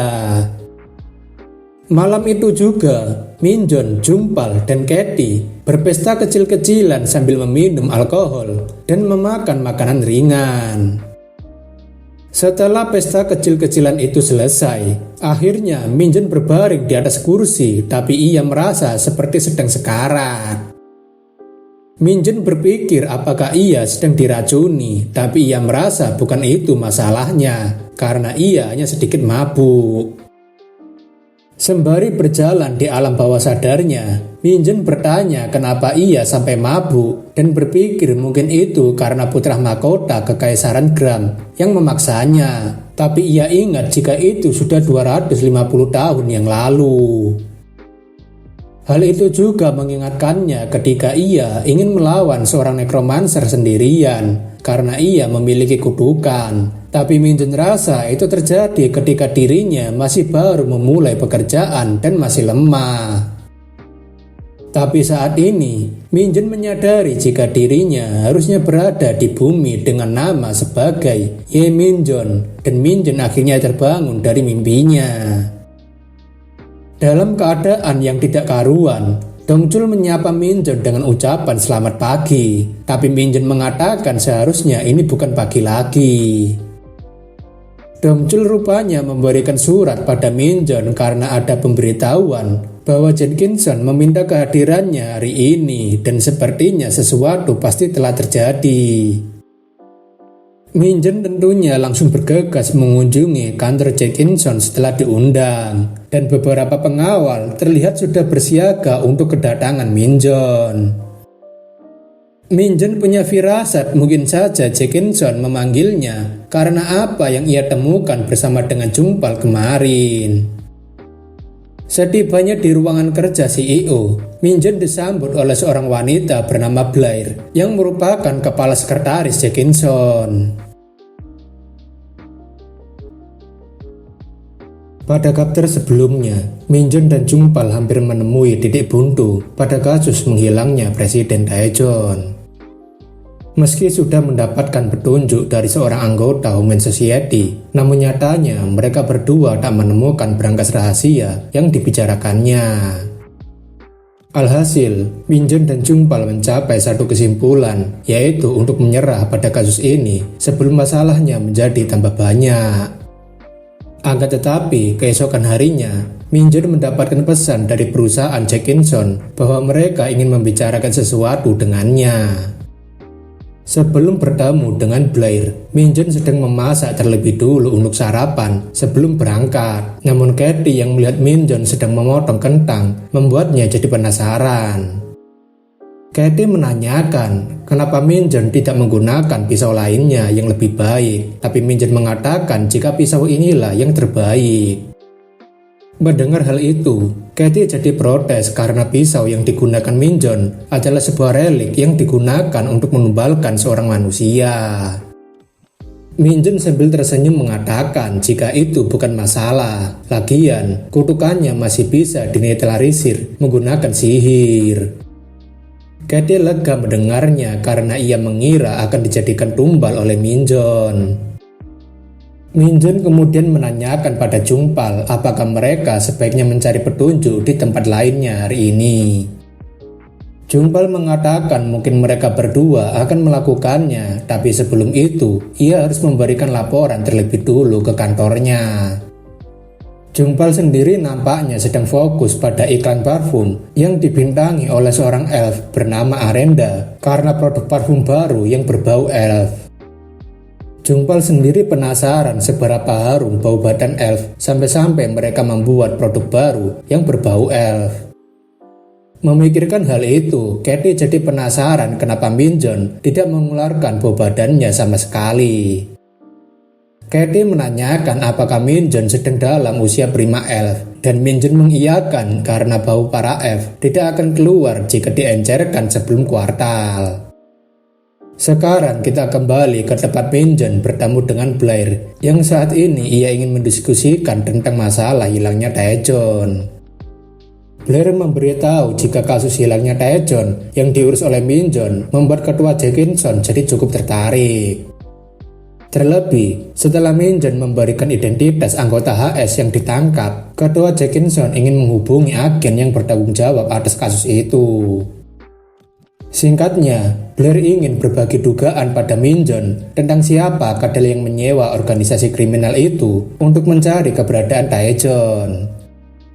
Blair kemudian memberikan 3 dugaan orang yang paling mungkin menjadi tersangka, dan Minjeon berpikir jika ketiga orang itu adalah orang yang ia curigai. Namun, Minjeon masih belum paham apa motif sebenarnya dan menanyakan kenapa kedua Jackinson melakukan ini dan ingin dirinya datang kemari. Blair menanyakan seberapa jauh Minjeon mengenal tentang Hyosung Industry, dan Minjeon mengatakan jika ia tahunya itu adalah perusahaan farmasi. Blair membenarkan jika perusahaan Hyosung adalah sebuah perusahaan farmasi, namun sebenarnya mereka juga memiliki tugas rahasia. Minjeon tak heran jika mereka memiliki tugas rahasia karena sedang berbisnis, dan menurutnya hal seperti itu memang wajar. Blair kemudian menjelaskan jika masalah utama mereka ada pada penelitian berbahaya yang sedang mereka jalankan. Blair menjelaskan jika perusahaan Hyosung sedang mencoba melakukan penelitian pada genetika keluarga naga. Minjeon paham sekarang jika Hyosung Industry tertarik pada naga yang kebal terhadap racun dan sangat kuat, sehingga mereka tergiur untuk menelitinya. Namun sebagai ras dengan harga diri yang tinggi, naga tidak akan membiarkan manusia melakukan penelitian terhadap mereka. Jadi kemungkinan yang menyerang Taejeon adalah seorang naga muda yang marah dengan penelitian itu, atau naga yang sangat bangga dengan kebangsawanan mereka. Minjeon menanyakan apakah Jackinson berpikir bahwa naga muda yang melakukannya, karena setahunya Jackinson adalah seorang pencari perhatian. Memikirkan hal itu, Minjeon rasa tak mungkin Jackinson akan terlibat dalam hal ini yang akan mengacaukan reputasinya. Min-jun menanyakan kenapa Blair bisa menebak jika ketua Taejeon adalah makhluk asing, tapi Blair mengatakan jika itu masih belum bisa dikonfirmasi. Blair memberitahu kecurigaannya berasal dari alasan Taejeon yang tiba-tiba menghilang, lalu kemudian membuat perusahaan yang kesuksesannya juga mendadak. Jika Taejeon adalah makhluk asing, Min-jun berpikir itu akan menjadi skenario terbaik bagi pemerintah dan biro imigrasi untuk menyingkirkan Taejeon. Selain itu, Blair memberitahu jika penyelidikan ini akan berhenti saat ketua Taejeon menghilang, jadi ia ingin menunjukkan sesuatu. Blair memberitahu jika wanita bernama Kim Yeonju adalah direktur industri Hyosung dan dia masih melanjutkan penelitian berbahaya itu. Blair mengatakan dengan otoritasnya sebesar itu, Yeonju bisa dengan mudah menghapus jejaknya dan Min-jun mengatakan jika orang ini terlalu mencurigakan. Tapi yang jadi perhatiannya saat ini adalah, bukankah Yeonju hanya setia pada Taejeon, tapi kenapa dia melakukan tindakan seperti itu? Terlebih, kenapa dia tidak membocorkan informasi soal naga itu, padahal dia bisa mendapatkan kesempatan untuk mendapatkan banyak uang. Blair berasumsi jika Yeonju sebenarnya menginginkan posisi Taejeon, sehingga dia memutuskan untuk membunuhnya dengan cara seperti itu. Tapi tetap saja, Min-jun rasa masalahnya tidak akan semudah itu untuk dipecahkan jika melibatkan seekor naga. Min-jun meminta maaf pada Blair karena sepertinya ia harus menolak tawarannya terlebih dulu, tapi Blair mengatakan ia sudah menduga hal itu. Blair kemudian memberikan sebuah surat jika Min-jun masih ragu-ragu untuk memutuskannya, dan ia ingin agar Min-jun membaca surat yang ada di dalam surat itu terlebih dulu. Min-jun merasa sangat sial karena sepertinya ia sudah dijebak untuk datang kemari karena Blair sudah menyiapkan tindakan pencegahannya. Setelah membaca suratnya, Min-jun rasa ia tak punya pilihan lain dan akan melakukan pekerjaan ini untuk kali ini saja. Selepas pergi dari kantor Jackinson, Min-jun bersama dengan Jungpal kemudian pergi ke perusahaan Hyosung untuk melakukan penyelidikan lebih dalam terkait kasus ini. Dalam ruangan yang telah disediakan, Direktur Hyosung yaitu Kim Yeonju menyambut Jungpal dan Min-jun sekaligus meminta maaf karena mereka sudah terlambat. Jungpal mengatakan jika mereka tidak masalah dan memperkenalkan dirinya, tapi Min-jun merasakan adanya bau-bau yang familiar pada Yeonju. Dalam interogasi itu, Jungpal lebih sering menanyakan beberapa hal pada Yeonju, tapi dalam keadaan yang lemas, Min-jun merasa ada terlalu banyak hal yang mencurigakan dari wanita yang satu ini. Hanya dalam beberapa waktu berbicara, Yeonju ingin agar pembicaraan ini diakhiri saja karena dirinya sangat sibuk, tapi Min-jun ingin memberikan sedikit pertanyaan. Min-jun menanyakan bukankah beberapa eksekutif lainnya juga menghilang, tapi kenapa Yeonju tidak melaporkannya pada mereka? Yeonju beralasan jika mungkin mereka hanya sedang pergi keluar dan tidak ingin menghubungi siapapun. Min-jun kemudian memberitahu Yeonju jika dirinya memiliki kemampuan khusus dan mungkin Yeonju sudah pernah mendengar kata ISP. ISP atau Interspecific Sex Pheromone adalah sebuah misteri biologis yang tidak bisa dijelaskan karena organisme mutan yang dapat mendistribusikan feromon yang bisa menarik spesies berbeda dan bisa disebut sebagai manifester ISP. Min-jun rasa ini akan lebih mudah karena untuk menyelidiki organisme aneh ini, spesies itu mengeluarkan banyak feromon untuk menarik perhatian spesies lain. Min-jun kemudian langsung pada inti pertanyaannya, yaitu sejak kapan seorang direktur perusahaan Hyosung memiliki hubungan dengan seekor naga? Pada chapter sebelumnya, Min-jun harus melakukan pertemuan dengan Blair yang merupakan kepala asisten perusahaan Jackinson.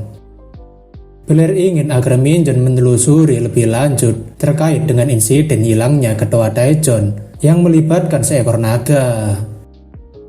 Namun, sebelum menentukan siapa pelakunya, Minjun memiliki kecurigaan pada direktur Hyosung yaitu Yeonju. Ketika didatangi ke kantor Hyosung untuk melakukan beberapa pertanyaan, Minjun menyadari jika Yeonju memiliki aroma ISP. ISP atau Pheromone Sex Interspecific adalah sebuah fenomena di mana beberapa individu unik menghasilkan feromon yang dapat memikat lawan jenis yang bukan pasangannya.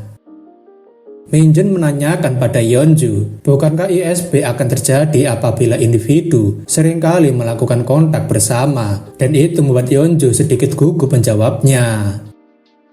Jenkinson dan Minjun sedari awal mencurigai hal yang sama, karena dari ketiga naga yang mereka duga, salah satunya pasti adalah tersangka utamanya. Di antara ketiga naga itu, pasti salah satunya memiliki hubungan dengan Yeonju, dan bisa dipastikan orang itu menderita ISP juga. Dengan kata lain, Minjun menanyakan sejak kapan Yeonju memiliki hubungan dengan Adelines yang merupakan seekor naga.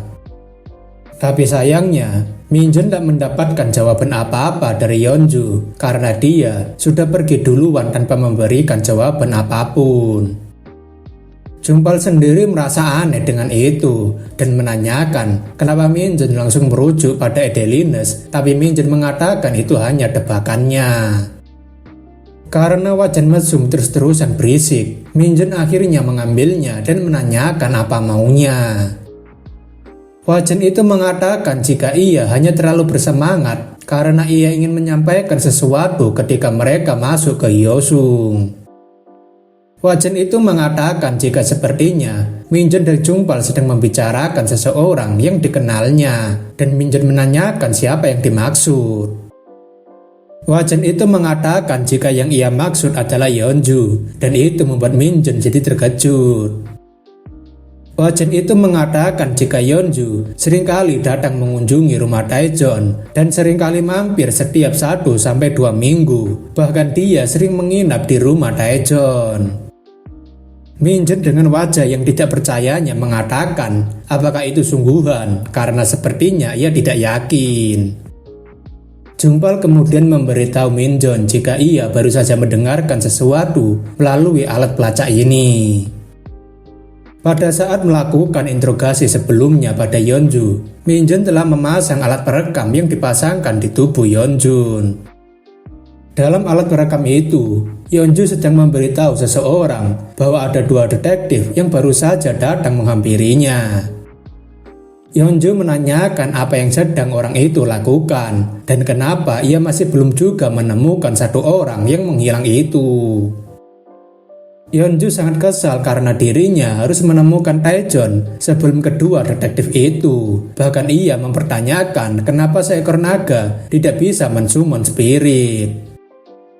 Orang yang berbicara dengan Yeonju saat ini adalah Adelines, dan ia mengatakan jika afinitas spirit murni tidak ada di dalam tubuh naga. Adelines bahkan menyinggung jika ia sudah berusaha keras dengan mengumpulkan banyak elf untuk mencari jejak Taejon. Perkataan Adelines membuat Minjun menyadari jika hal ini menyangkut pada beberapa kasus elf yang mulai menghilang. Adelines menyalahkan para elf yang tidak berguna itu, tapi Adelines akan memastikan bahwa elf yang satu ini akan memberitahu mereka lokasi Taejon.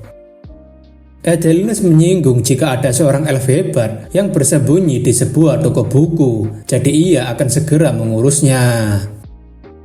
Elf yang dimaksud berada di sebuah toko buku adalah Legfit, dan itu membuat Minjun jadi terkejut karena naga itu berani mendatangi wilayahnya. Jumpal mengatakan sebaiknya mereka bergegas, tapi Minjun mengatakan jika itu percuma saja. Sudah bisa dipastikan jika mereka mengemudi sejauh 10 km dari tengah-tengah kota Seoul, itu pastinya akan sangat terlambat. Minjun memberitahu jika setelah ini, Jumpal harus kembali ke Hyosung Industry dan mengamankan Kim Yeonju.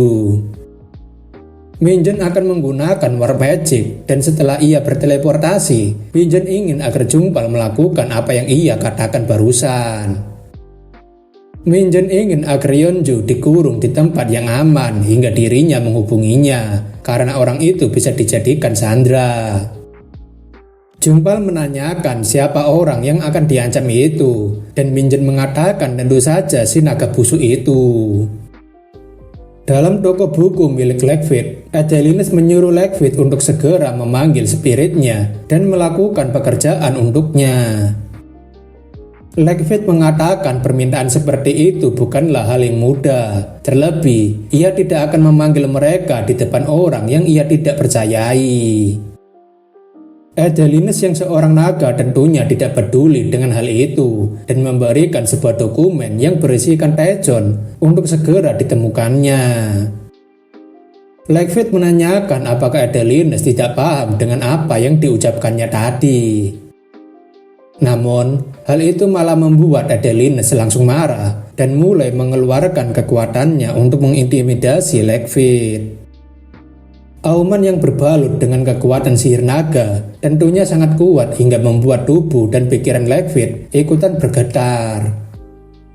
Dongchul yang menyaksikan bosnya tentunya tidak bisa melakukan apapun, tapi ia kemudian mengingat jika Minjeon telah menyiapkan hadiah untuk pengunjung yang menyebalkan. Dongchul mengingat jika itu terletak di buku yang tersebar berwarna hitam dan harus diambil menggunakan tangan kanan yang benar. Dongchul ingat jika buku ini akan membuat sebuah tangga ke bawah akan muncul dan itu akan menjadi tempat pelarian mereka. Ketika Adelines sedang mengancam ingin menyiksa Legfit agar mau memanggil spirit, sebuah cahaya yang berwarna emas tiba-tiba muncul dari belakangnya. Legfit baru ingat jika Minjeon pernah membawakan sebuah tanaman kaktus dan di sana terdapat sebuah penghalang untuk menyambut pelanggan brengsek. Dengan sedikit bantuan sihir pertahanan dari Minjeon, Adelines langsung disambut meriah oleh sihir pertahanan yang ditanamkan oleh Minjeon.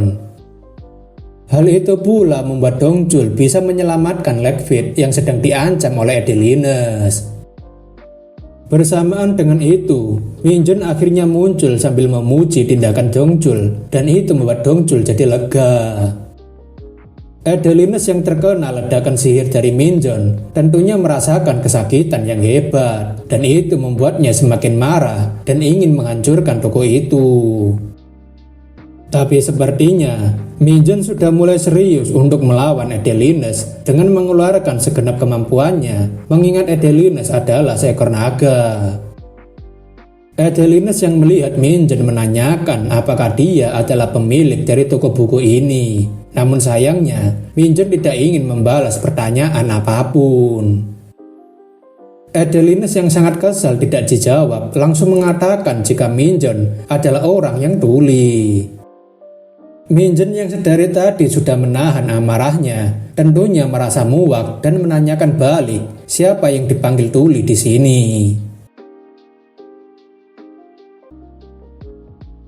Pada chapter sebelumnya, Minjeon telah menemukan sosok naga yang telah terlibat dalam kasus hilangnya Taejon yang merupakan presiden dari Yosung Industry.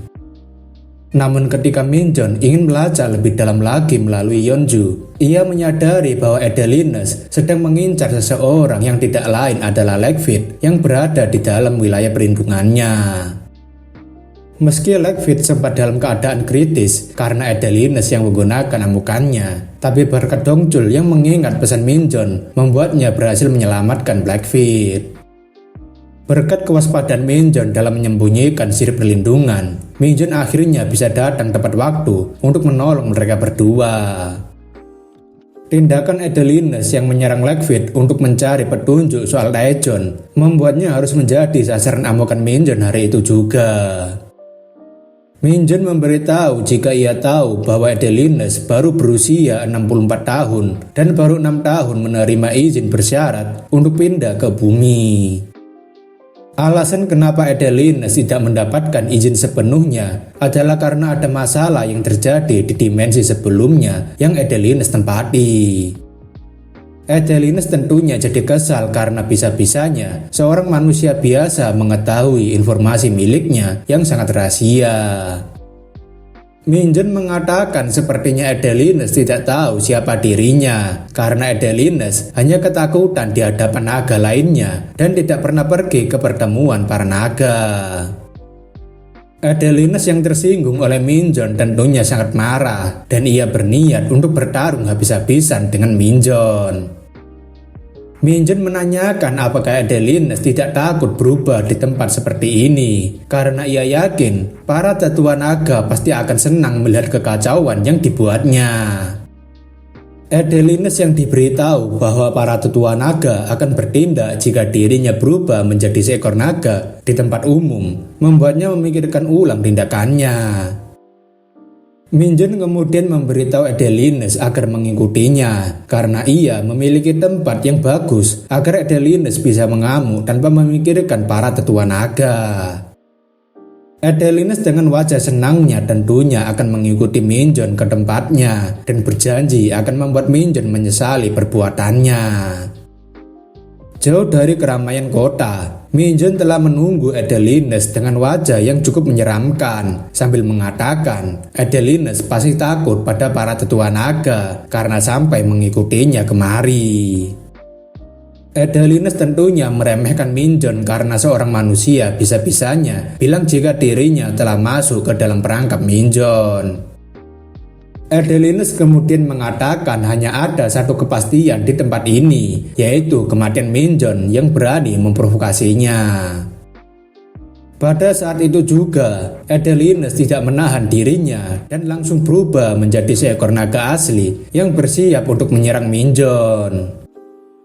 Adelines yang sudah berubah ke bentuk naganya langsung menyerang Minjon dengan taringnya, tapi Minjon terlihat masih sangat santai menghadapinya.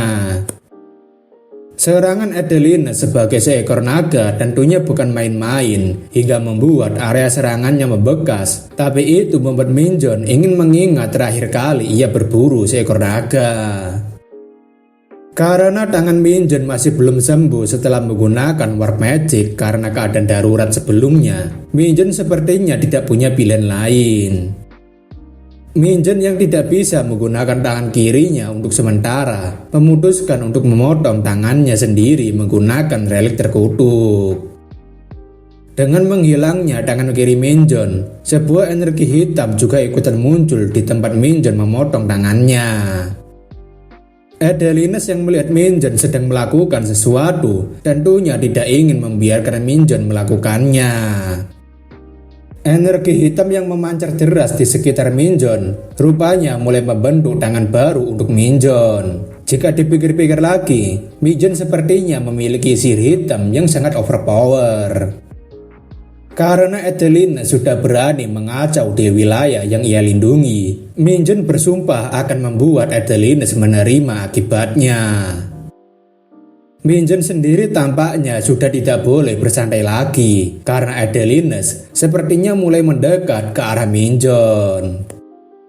Adelines kemudian menyerang Minjon menggunakan rahangnya, tapi sayangnya serangan Adelines percuma saja karena Minjon bisa dengan mudah menghindari serangannya. Meski Adelines adalah seekor bayi naga, tapi Minjon tidak akan menahan diri untuk melawannya dan Minjon langsung mengumpulkan kekuatannya.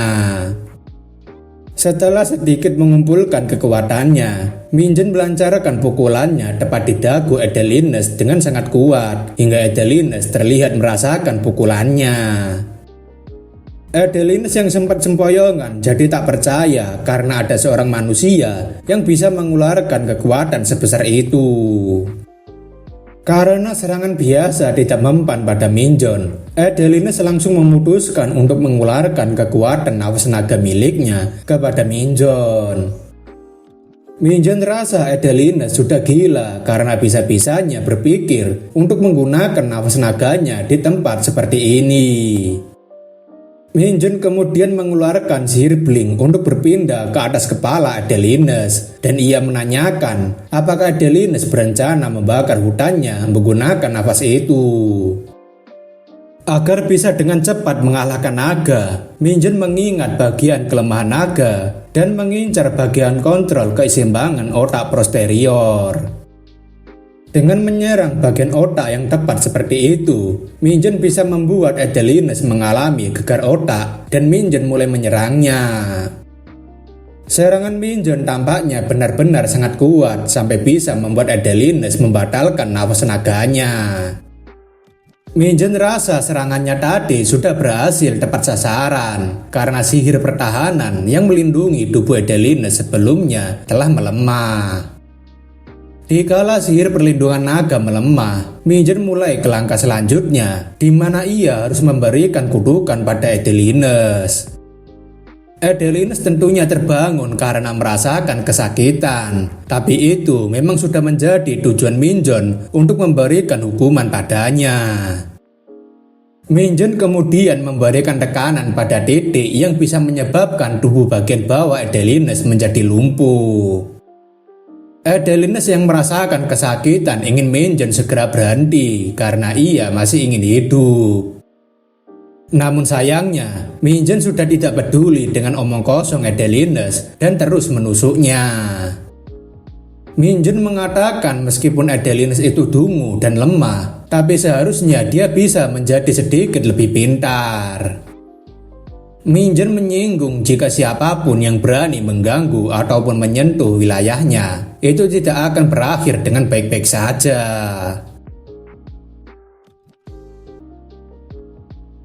Pada chapter sebelumnya, Adelines telah membuat Minjun menjadi sangat marah karena dia berani menyerang wilayah Minjun.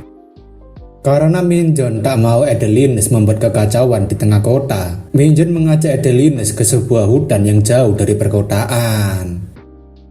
Pada saat itu juga, Adelines langsung menyerang Minjun menggunakan wujud naga miliknya, tapi sayangnya Minjun dengan mudah bisa menghindari serangan Adelines. Meskipun Adelines adalah seekor naga muda, namun Minjun tak berniat untuk memberikan belas kasihan padanya dan menyerang balik dengan serius.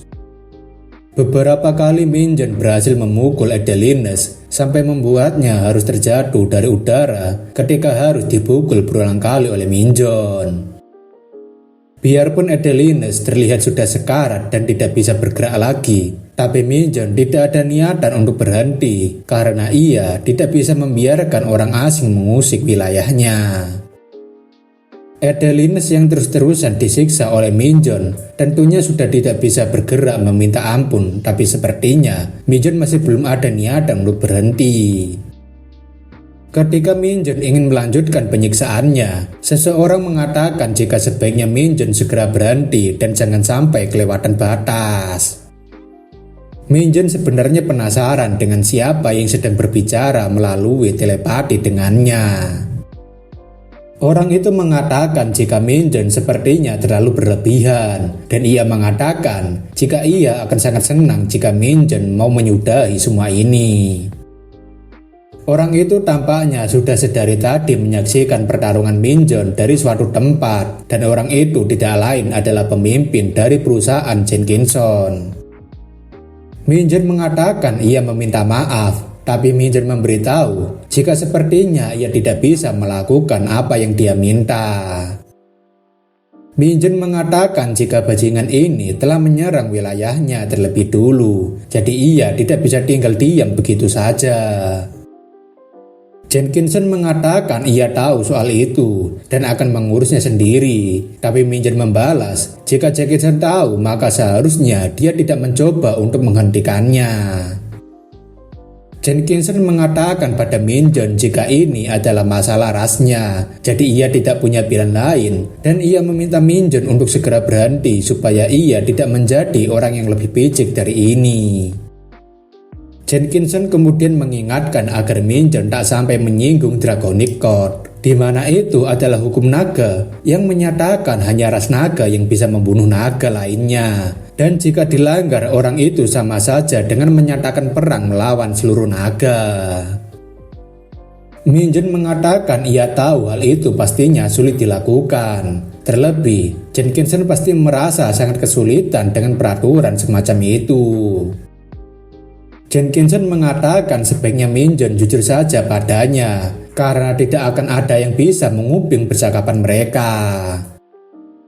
Minjun dengan nada marahnya mengatakan jika seharusnya semua kejadian ini tidak akan pernah terjadi apabila Jenkinson mengurus semuanya dengan baik.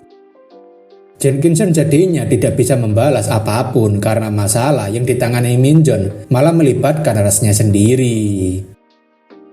Minjen mengatakan tak perlu menyinggung Draconic Code karena ini adalah masalah pribadi dan dirinya sendiri yang harus mengurus bajingan ini yang menyentuh wilayahnya. Jenkinson kemudian mengatakan apakah ia bisa memohon sebagai Jenkinson dan sebagai teman lama Minjon karena ini benar-benar harus ia lakukan sebagai tetua naga. Minjon memberitahu meski ia bisa melakukannya, tapi itu tidak akan meredahkan amarahnya hanya dengan menghajar bajingan ini. Jenkinson menanyakan apakah Minjon memiliki solusi terbaik untuk masalah ini, dan Minjon mengatakan jika ia akan mengambil sebagian darah bajingan ini. Minjon mengatakan mungkin hidupnya sebagai naga akan sedikit berkurang, tapi itu lebih baik daripada nantinya dia harus mati, dan Minjon menanyakan apakah Jenkinson bisa menerima hal itu. Jenkinson rasa ia tak masalah meskipun itu akan membuat Adelines jadi tidak sekuat naga seusianya, dan Jenkinson akan mengirimkan kru pembersih ke tempat Minjon. Beberapa saat setelah menunggu, Minjon akhirnya kedatangan tamu yang sempat Jenkinson sebutkan sebelumnya. Kru pembersih mengatakan jika agen Minjon sudah bekerja keras untuk kasus ini, dan ia harap Minjon mau menyerahkan sisanya pada mereka. Sebagai informasi, cairan tubuh, organ, dan kulit naga memiliki nilai yang sangat tinggi. Tapi menurut hukum, hal seperti itu sudah menjadi tindakan ilegal untuk diperjualbelikan. Namun, sebagian dari pertarungan Minjon sebelumnya akan dikumpulkan oleh Biro tanpa meninggalkan bekas jejak apapun, dan mungkin sebagian itu akan bernilai beberapa juta. Tapi dari semua itu, tidak ada yang lebih berharga dibandingkan dengan darah naga yang masih sangat segar karena diambil langsung dari Adelines. Selain itu, berkat terselesaikannya kasus naga yang terlibat dalam menghilangnya Taejon, Minjon mendapatkan 10.000 dalan dari teman lamanya yang tidak lain adalah Jenkinson. Minjon kemudian menelpon Jungpal, dan Jungpal memberitahu Minjon jika ia sudah menerima transferan darinya barusan. Minjon menanyakan bagaimana soal Kim Yeonju, dan Jungpal mengatakan jika dirinya sudah mengikat orangnya di luar, seperti yang diminta sebelumnya. Minjon ingin agar Jungpal mengirimkan alamatnya di mana Yeonju diamankan, karena sebaiknya mereka berdua segera mengakhiri semua ini secepatnya. Setelah selesai berurusan di tempat pertarungan melawan Adelines, Minjon langsung berangkat ke tempat Jungpal mengamankan Yeonju yang sepertinya terletak di bangunan tak terurus. Yeonju kemudian mengatakan pada Jungpal dan Minjon bahwa bukti apapun yang mereka peroleh dari melalui hal ini itu tidak akan dianggap sah oleh pengadilan. Minjon mengatakan tak perlu khawatir soal itu karena ia sendiri akan mendapatkan pengakuan dari Yeonju tanpa harus memaksanya. Minjon menanyakan apakah sebaiknya mereka mulai sekarang, tapi Yeonju benar-benar tidak tahu apa yang dimaksud Minjon menggunakan lalat itu. Setelah Minjon memasukkan Happy Bug, Minjon jadinya cukup terkejut dengan pengakuan yang diberikan oleh Yeonju padanya. Minjon akhirnya mengetahui jika Yeonju selama ini telah mengetahui bahwa dirinya sebenarnya adalah manifester ISP setelah bertemu dengan Adelines.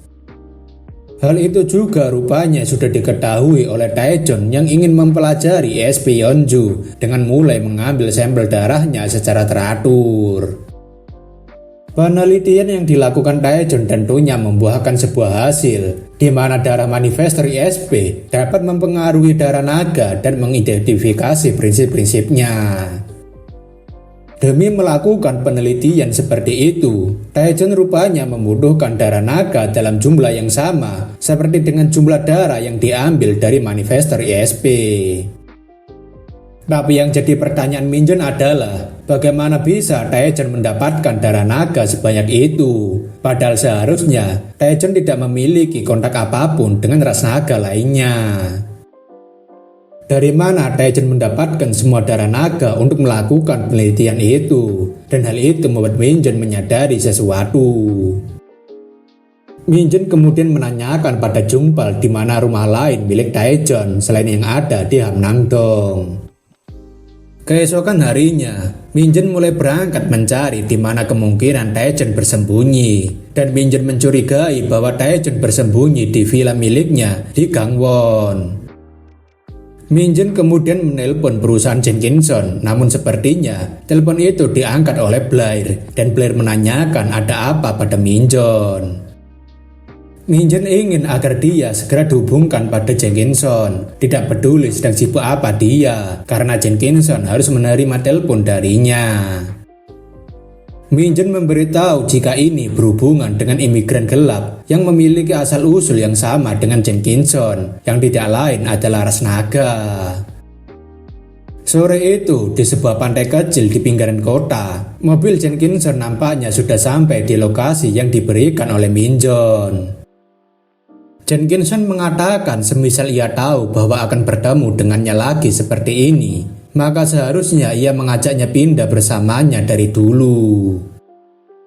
Di sana juga, terlihat Minjun sudah menunggu kedatangan Jenkinson, di mana Minjun sudah menemukan alasan kenapa Taejon menghilang ketika sedang meneliti naga.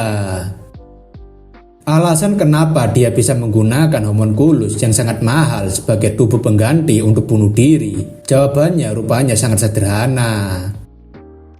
Satu-satunya alasan ditemukannya tubuh homunculus Taejon adalah karena penelitian yang ia lakukan pada ras naga telah selesai. Minjun mengatakan rupanya semua ini adalah skenario yang telah dibuat secara matang oleh korban sendiri, yaitu Taejon sekaligus pelaku utama semua masalah ini. Jika Taejon tidak memiliki kontak dengan ras naga manapun, maka bisa dipastikan Taejon mengumpulkan darah naga dengan jumlah yang banyak adalah dengan darahnya sendiri. Taejon mengatakan sepertinya orang yang datang bukanlah pelanggan yang sedang ia tunggu, dan Minjun memastikan bahwa Taejon bukanlah seorang manusia melainkan seekor naga.